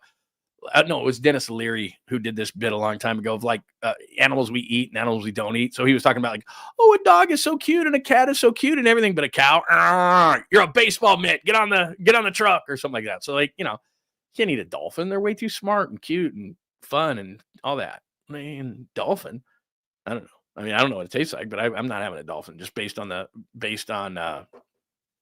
just the premise of it. I'm not doing it. Yeah, Stadium Pub. Did they? You know what? That's interesting. Yeah, Stadium Pub is there, and I'll go there sometimes. There used to be a really good Greek place right next to it, and I think it closed. Opa. That place was good, man. And I think that place went down. So many new restaurants in Walnut Creek. Like I said, I hadn't been over there for a little bit, and then all of a sudden, I knew somebody was going to bring this up. Once I mentioned dolphins, so weird. That was the weirdest story ever. We brought this guy on that had relations. If you don't know this story, we brought this guy on that had relations with a dolphin. And it was the weirdest thing. His name was Malcolm. And he said this dolphin loved him. And he said they had relations and all this kind of stuff. And it was we had him on. We did this story for the Caboose Pistol at the time. And we talked about it. And everyone was playing dolphin noises and all this kind of stuff. Then Greg insisted we get this guy on. And I was like, we just did the story. We just did the news story. It was funny. It was a good bit. Could we just not do it? Could we just not have this guy on? And Greg was insistent. So he ended up having this guy on. It was the creepiest segment. I hated every second of it. My skin was crawling. It was so gross. And he was talking about it. And then, so we have the guy on and it was bad enough. So we go from the story itself, Dolly the dolphin having a relationship with this guy, Malcolm. And there was actually a film made about it or something. How disgusting. But that's why we had him on. There was a film or something that was made about it. And then we read the story and people are like, oh my God, that's so gross. And then Greg's like, we got to have the guy on. And so then we have the guy on and then we get done with the story and we're like, God, let's never talk about this or to that guy again. And then Greg calls me the next day and he goes, we got to have Malcolm back on. I'm like, no, we don't. I go, we had the story. We had the creepy ass guy on. Like, no. And he's like, well, we didn't ask them the money question. I'm like, what do you mean we didn't ask them the money question? What are you talking about? And he goes, how did they consummate it? And I was like, I don't know how they consummated it. And I don't care. And he goes, but was it through like the blowhole and I'm like, oh my God, like stop. And of course, Papa, we have him on again and we go, Malcolm, I didn't ask it. He did. I go, I'm boycotting this interview. I do not want anything to do with it. And so we have Malcolm on for one question and he says to Malcolm, how did you consummate the deal? And I don't even remember what Malcolm said because I just tuned out. But Greg was like, was it the blowhole? And I'm like, oh my God, no, we're not going to have it. We're not having it. It tastes like fish. All right, let me do this before we get out of here today. And we've gone a fine 2:30, but we had to. I mean, 2 days ago, I did a short show. Yesterday, I got a little too ranty. And so I wanted to have fun and go over stuff. And I think that everything we talked about today was relevant. So anyway, we had a lot of good stuff today. We really appreciate it. So anyway, I had to reload this video. I don't want to know if Malcolm was a bottom. I don't want to know any of that. I don't want to talk about it. I don't want to talk about blowholes. I don't want to talk about it. I don't want to talk about it. I don't want to talk about Guy Fieri's Pound Town or Flavor Town. I don't want any of that. No. Done with it. I know you keep putting stuff on the board. No. There are grandmas that listen to this show. No, they're not. All right. So 42 years ago today, I'm going to hard pivot off of this. 42 years ago today was many people think was the best national anthem ever. So this is the NBA All-Star Game, 42 years. Can somebody do some math for me on that? 25, 17, what's that? 80, it was 84. It was the 84 All-Star Game is what it was. And it's Marvin Gaye. And this is widely believed to be the best version ever of the national anthem. Take a listen and a watch and tell me what you think. Some people said Whitney Houston. Yeah, that was the Super Bowl in Tampa. What Super Bowl was that? Like 40? Some people think Whitney Houston's version was the best. Some people think that was pre-recorded. I don't think it was. But anyway, that was pretty good. I've never seen, as you go back and watch that, thank you. Absolutely. I mean, there's no question in the world on that. Let me see. Let me pop this one down. National flavor. That's why it's so memorable. The one thing, first of all, I've never ever, and I don't think it's ever happened since. People that was at the Forum in LA, obviously, and people are clapping. People are like, woo! People are like, they're getting after it. Like, I mean, that thing has, like you said, that thing has drip to it the whole time. It's like people are just like, they are down. You could see at the beginning of it, Pat Riley in his prime there. It's just like, he's just like, this is awesome. They're showing like Jack Sikma from the old Sonics with a perm, and Kiki Vandeweghe and Jamal Silk Wilkes, the former Warriors there. I mean, that's just like, that is like, seriously, I'm getting goosebumps. I was getting goosebumps listening to it. So that is supposedly, along with Whitney Houston, supposed to be the best version of the national anthem all time. And that was done in the before the 1984 All-Star game. But let me just, this has the possibility of, when I was in Detroit one time, this will all tie together, I swear, and it won't take very long. When I was in Detroit, I had first gotten there, and a couple of major gaffes that I did on the air because I wasn't really familiar with Detroit, should have known better, but I was a lot younger man and was stupid, less stupid than I am now. And I made the cardinal sin among cardinal sins of, I had seen Aretha Franklin on a show the night before, and she was gigantic, rest in peace. And I mean, just an amazing singer, but I didn't mean anything negative by it. But I simply said that while the performance was astounding and amazing and Aretha through and through, that I said it in a genuine way, that I was concerned about how big she had gotten.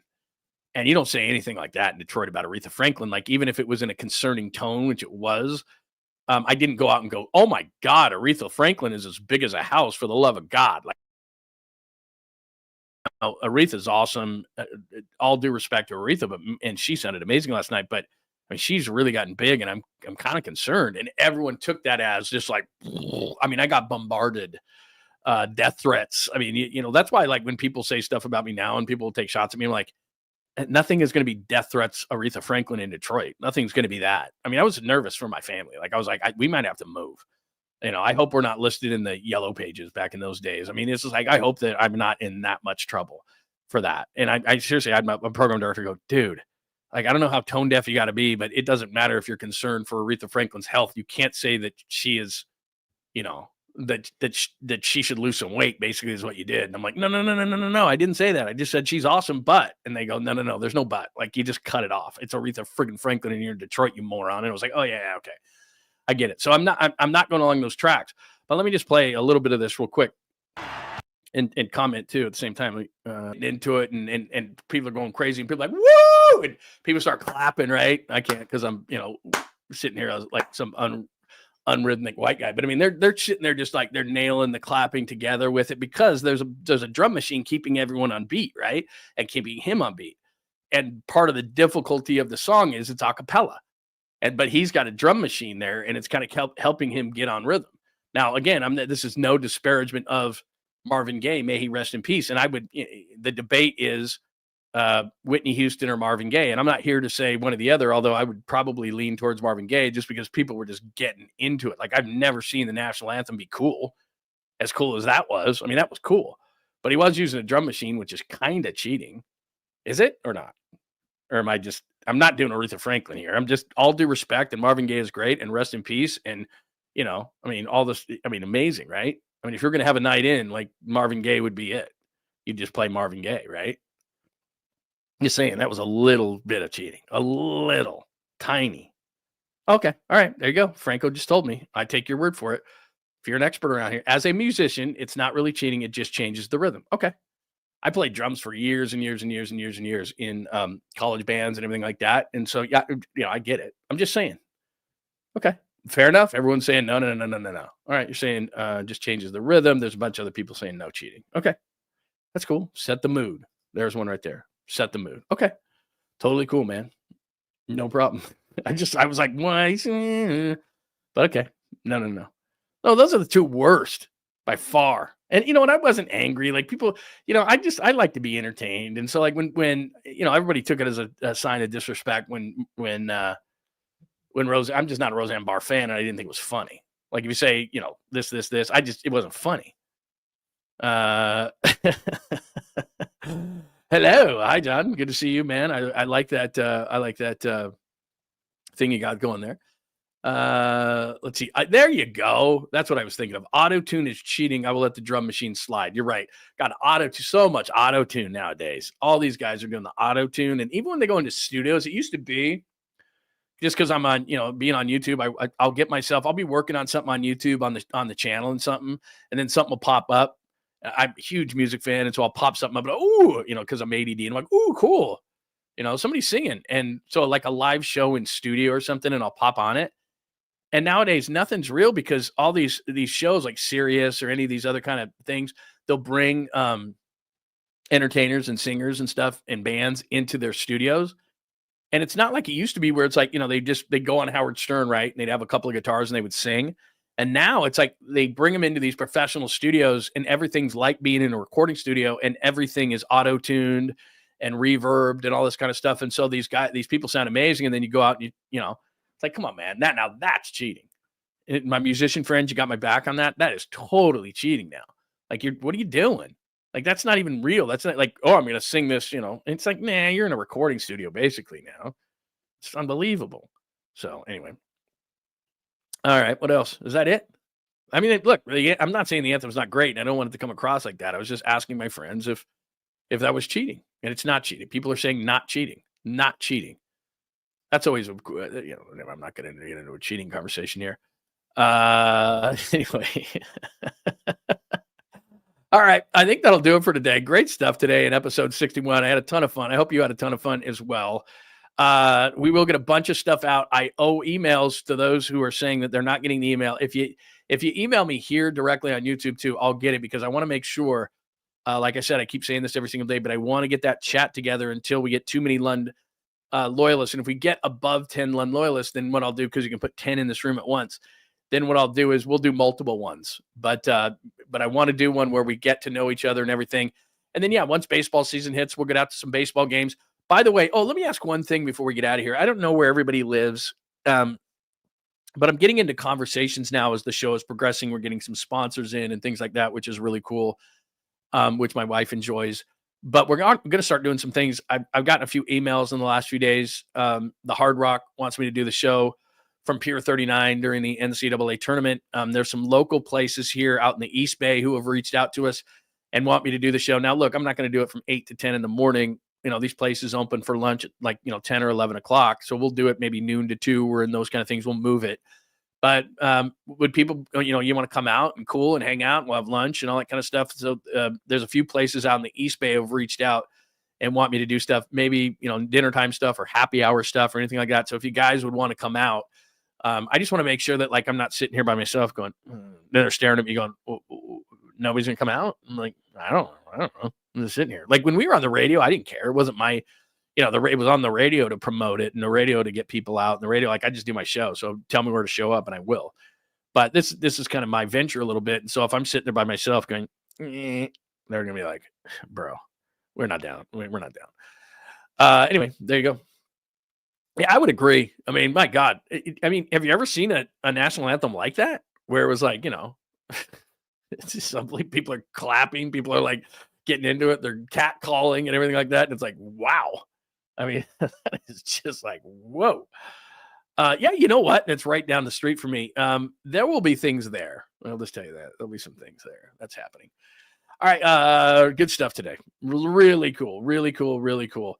Tomorrow's Valentine's Day, a card at minimum. Don't let me tell you what to do, but I'm pretty sure that a card at minimum and maybe flowers. I've always thought that flowers were kind of a waste because in 2 or 3 days they're gone and they're pretty expensive. But you know what? If that's what your significant other is down with, keep the peace, keep your head above water, all those kind of things. Don't let me tell you what to do. I did tell you possibly sitting at the bar is a really good idea if it's a good joint. Plus, there's a ton of places that have bar tables in the bar that they don't put up for reservations. So just keep that in mind wherever that is. And I would suggest that if you're in the East Bay and near it, the joint that I go to all the time, Forbes Mill, is a great idea. And if you say hi to Chad, he's going to be on the show doing bartending, monthly bartending, drinks, tips, whiskeys. Like March, we're going to do whiskey.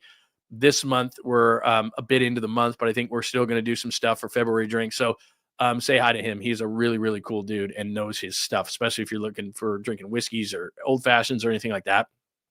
He makes them better than anybody I know. He's absolutely great. So check them out, and they have a great bar area. If you've forgotten to make a reservation, that is a good spot to go. You're exactly right, John Holmes. Happy wife, happy life. That was fun today. Thank you so much for hanging out with us on say Thursday? Oh my God, tomorrow is Friday. Tomorrow is Valentine's Day. For the love of God, why didn't anybody tell me? All right, tomorrow is Valentine's Day. We will be here for an 8 a.m. version of the show. Thank you so much. We'll get those emails out to everybody. Please, please, please, especially if you're watching on X or Instagram, all you got to do is head over to the YouTube page and make sure that you are subscribing. You can also be part of the chat, and you don't even have to be part of the chat. Just watch the chat. You can get it. It's thrilling to just watch the chat. You don't have to participate, but please become a member so that you know when we go live 8 to 10 or 8 to not 10. I mean, we're almost to 11 right now, but we go 8 o'clock Pacific, and then whenever we're done, we're done. Every weekday, and then 10 a.m. on Saturdays. And then when news breaks, we do post games like we did when Jimmy Butler made his debut. When news breaks, we do all sorts of stuff as well. We'll jump on when something big happens, or not even maybe that huge. We'll do emergency shows. I do a story of the day, or which we go to johnlundunleashed.com, which is the website. We update everything at johnlundunleashed.com. You can watch the show live from there. Archives on shows, podcast, Apple, Spotify, but we put them on there as well. And then I do a story of the day in which I do a separate video and a blog, and I write around it for the big stories of the day, and that's at johnlundunleashed.com. So johnlundunleashed.com, join on the YouTube channel, John Lund Unleashed, become a member, subscribe, a Lund loyalist, all those kind of things. And I think that's it. Thanks for watching as well on X and Instagram at John Lund Radio. And I think that is it. Everybody have a tremendous Thursday. Same time tomorrow as everybody is saying for Valentine's Day edition of the show, 8 a.m. tomorrow. We will see you then. Have a wonderful Thursday, and thanks for tuning in. Have a great Thanks for hanging out with John Lund Unleashed. We'll try to be better next time, though I wouldn't hold my breath. Please like and subscribe on the John Lund Unleashed Pod YouTube channel. Watch live shows weekdays at 8 a.m. on YouTube, Instagram, and X. And make sure to have your alerts on for shows throughout the day or night. All things Lund can be found at johnlundunleashed.com. johnlundunleashed.com. Goodbye!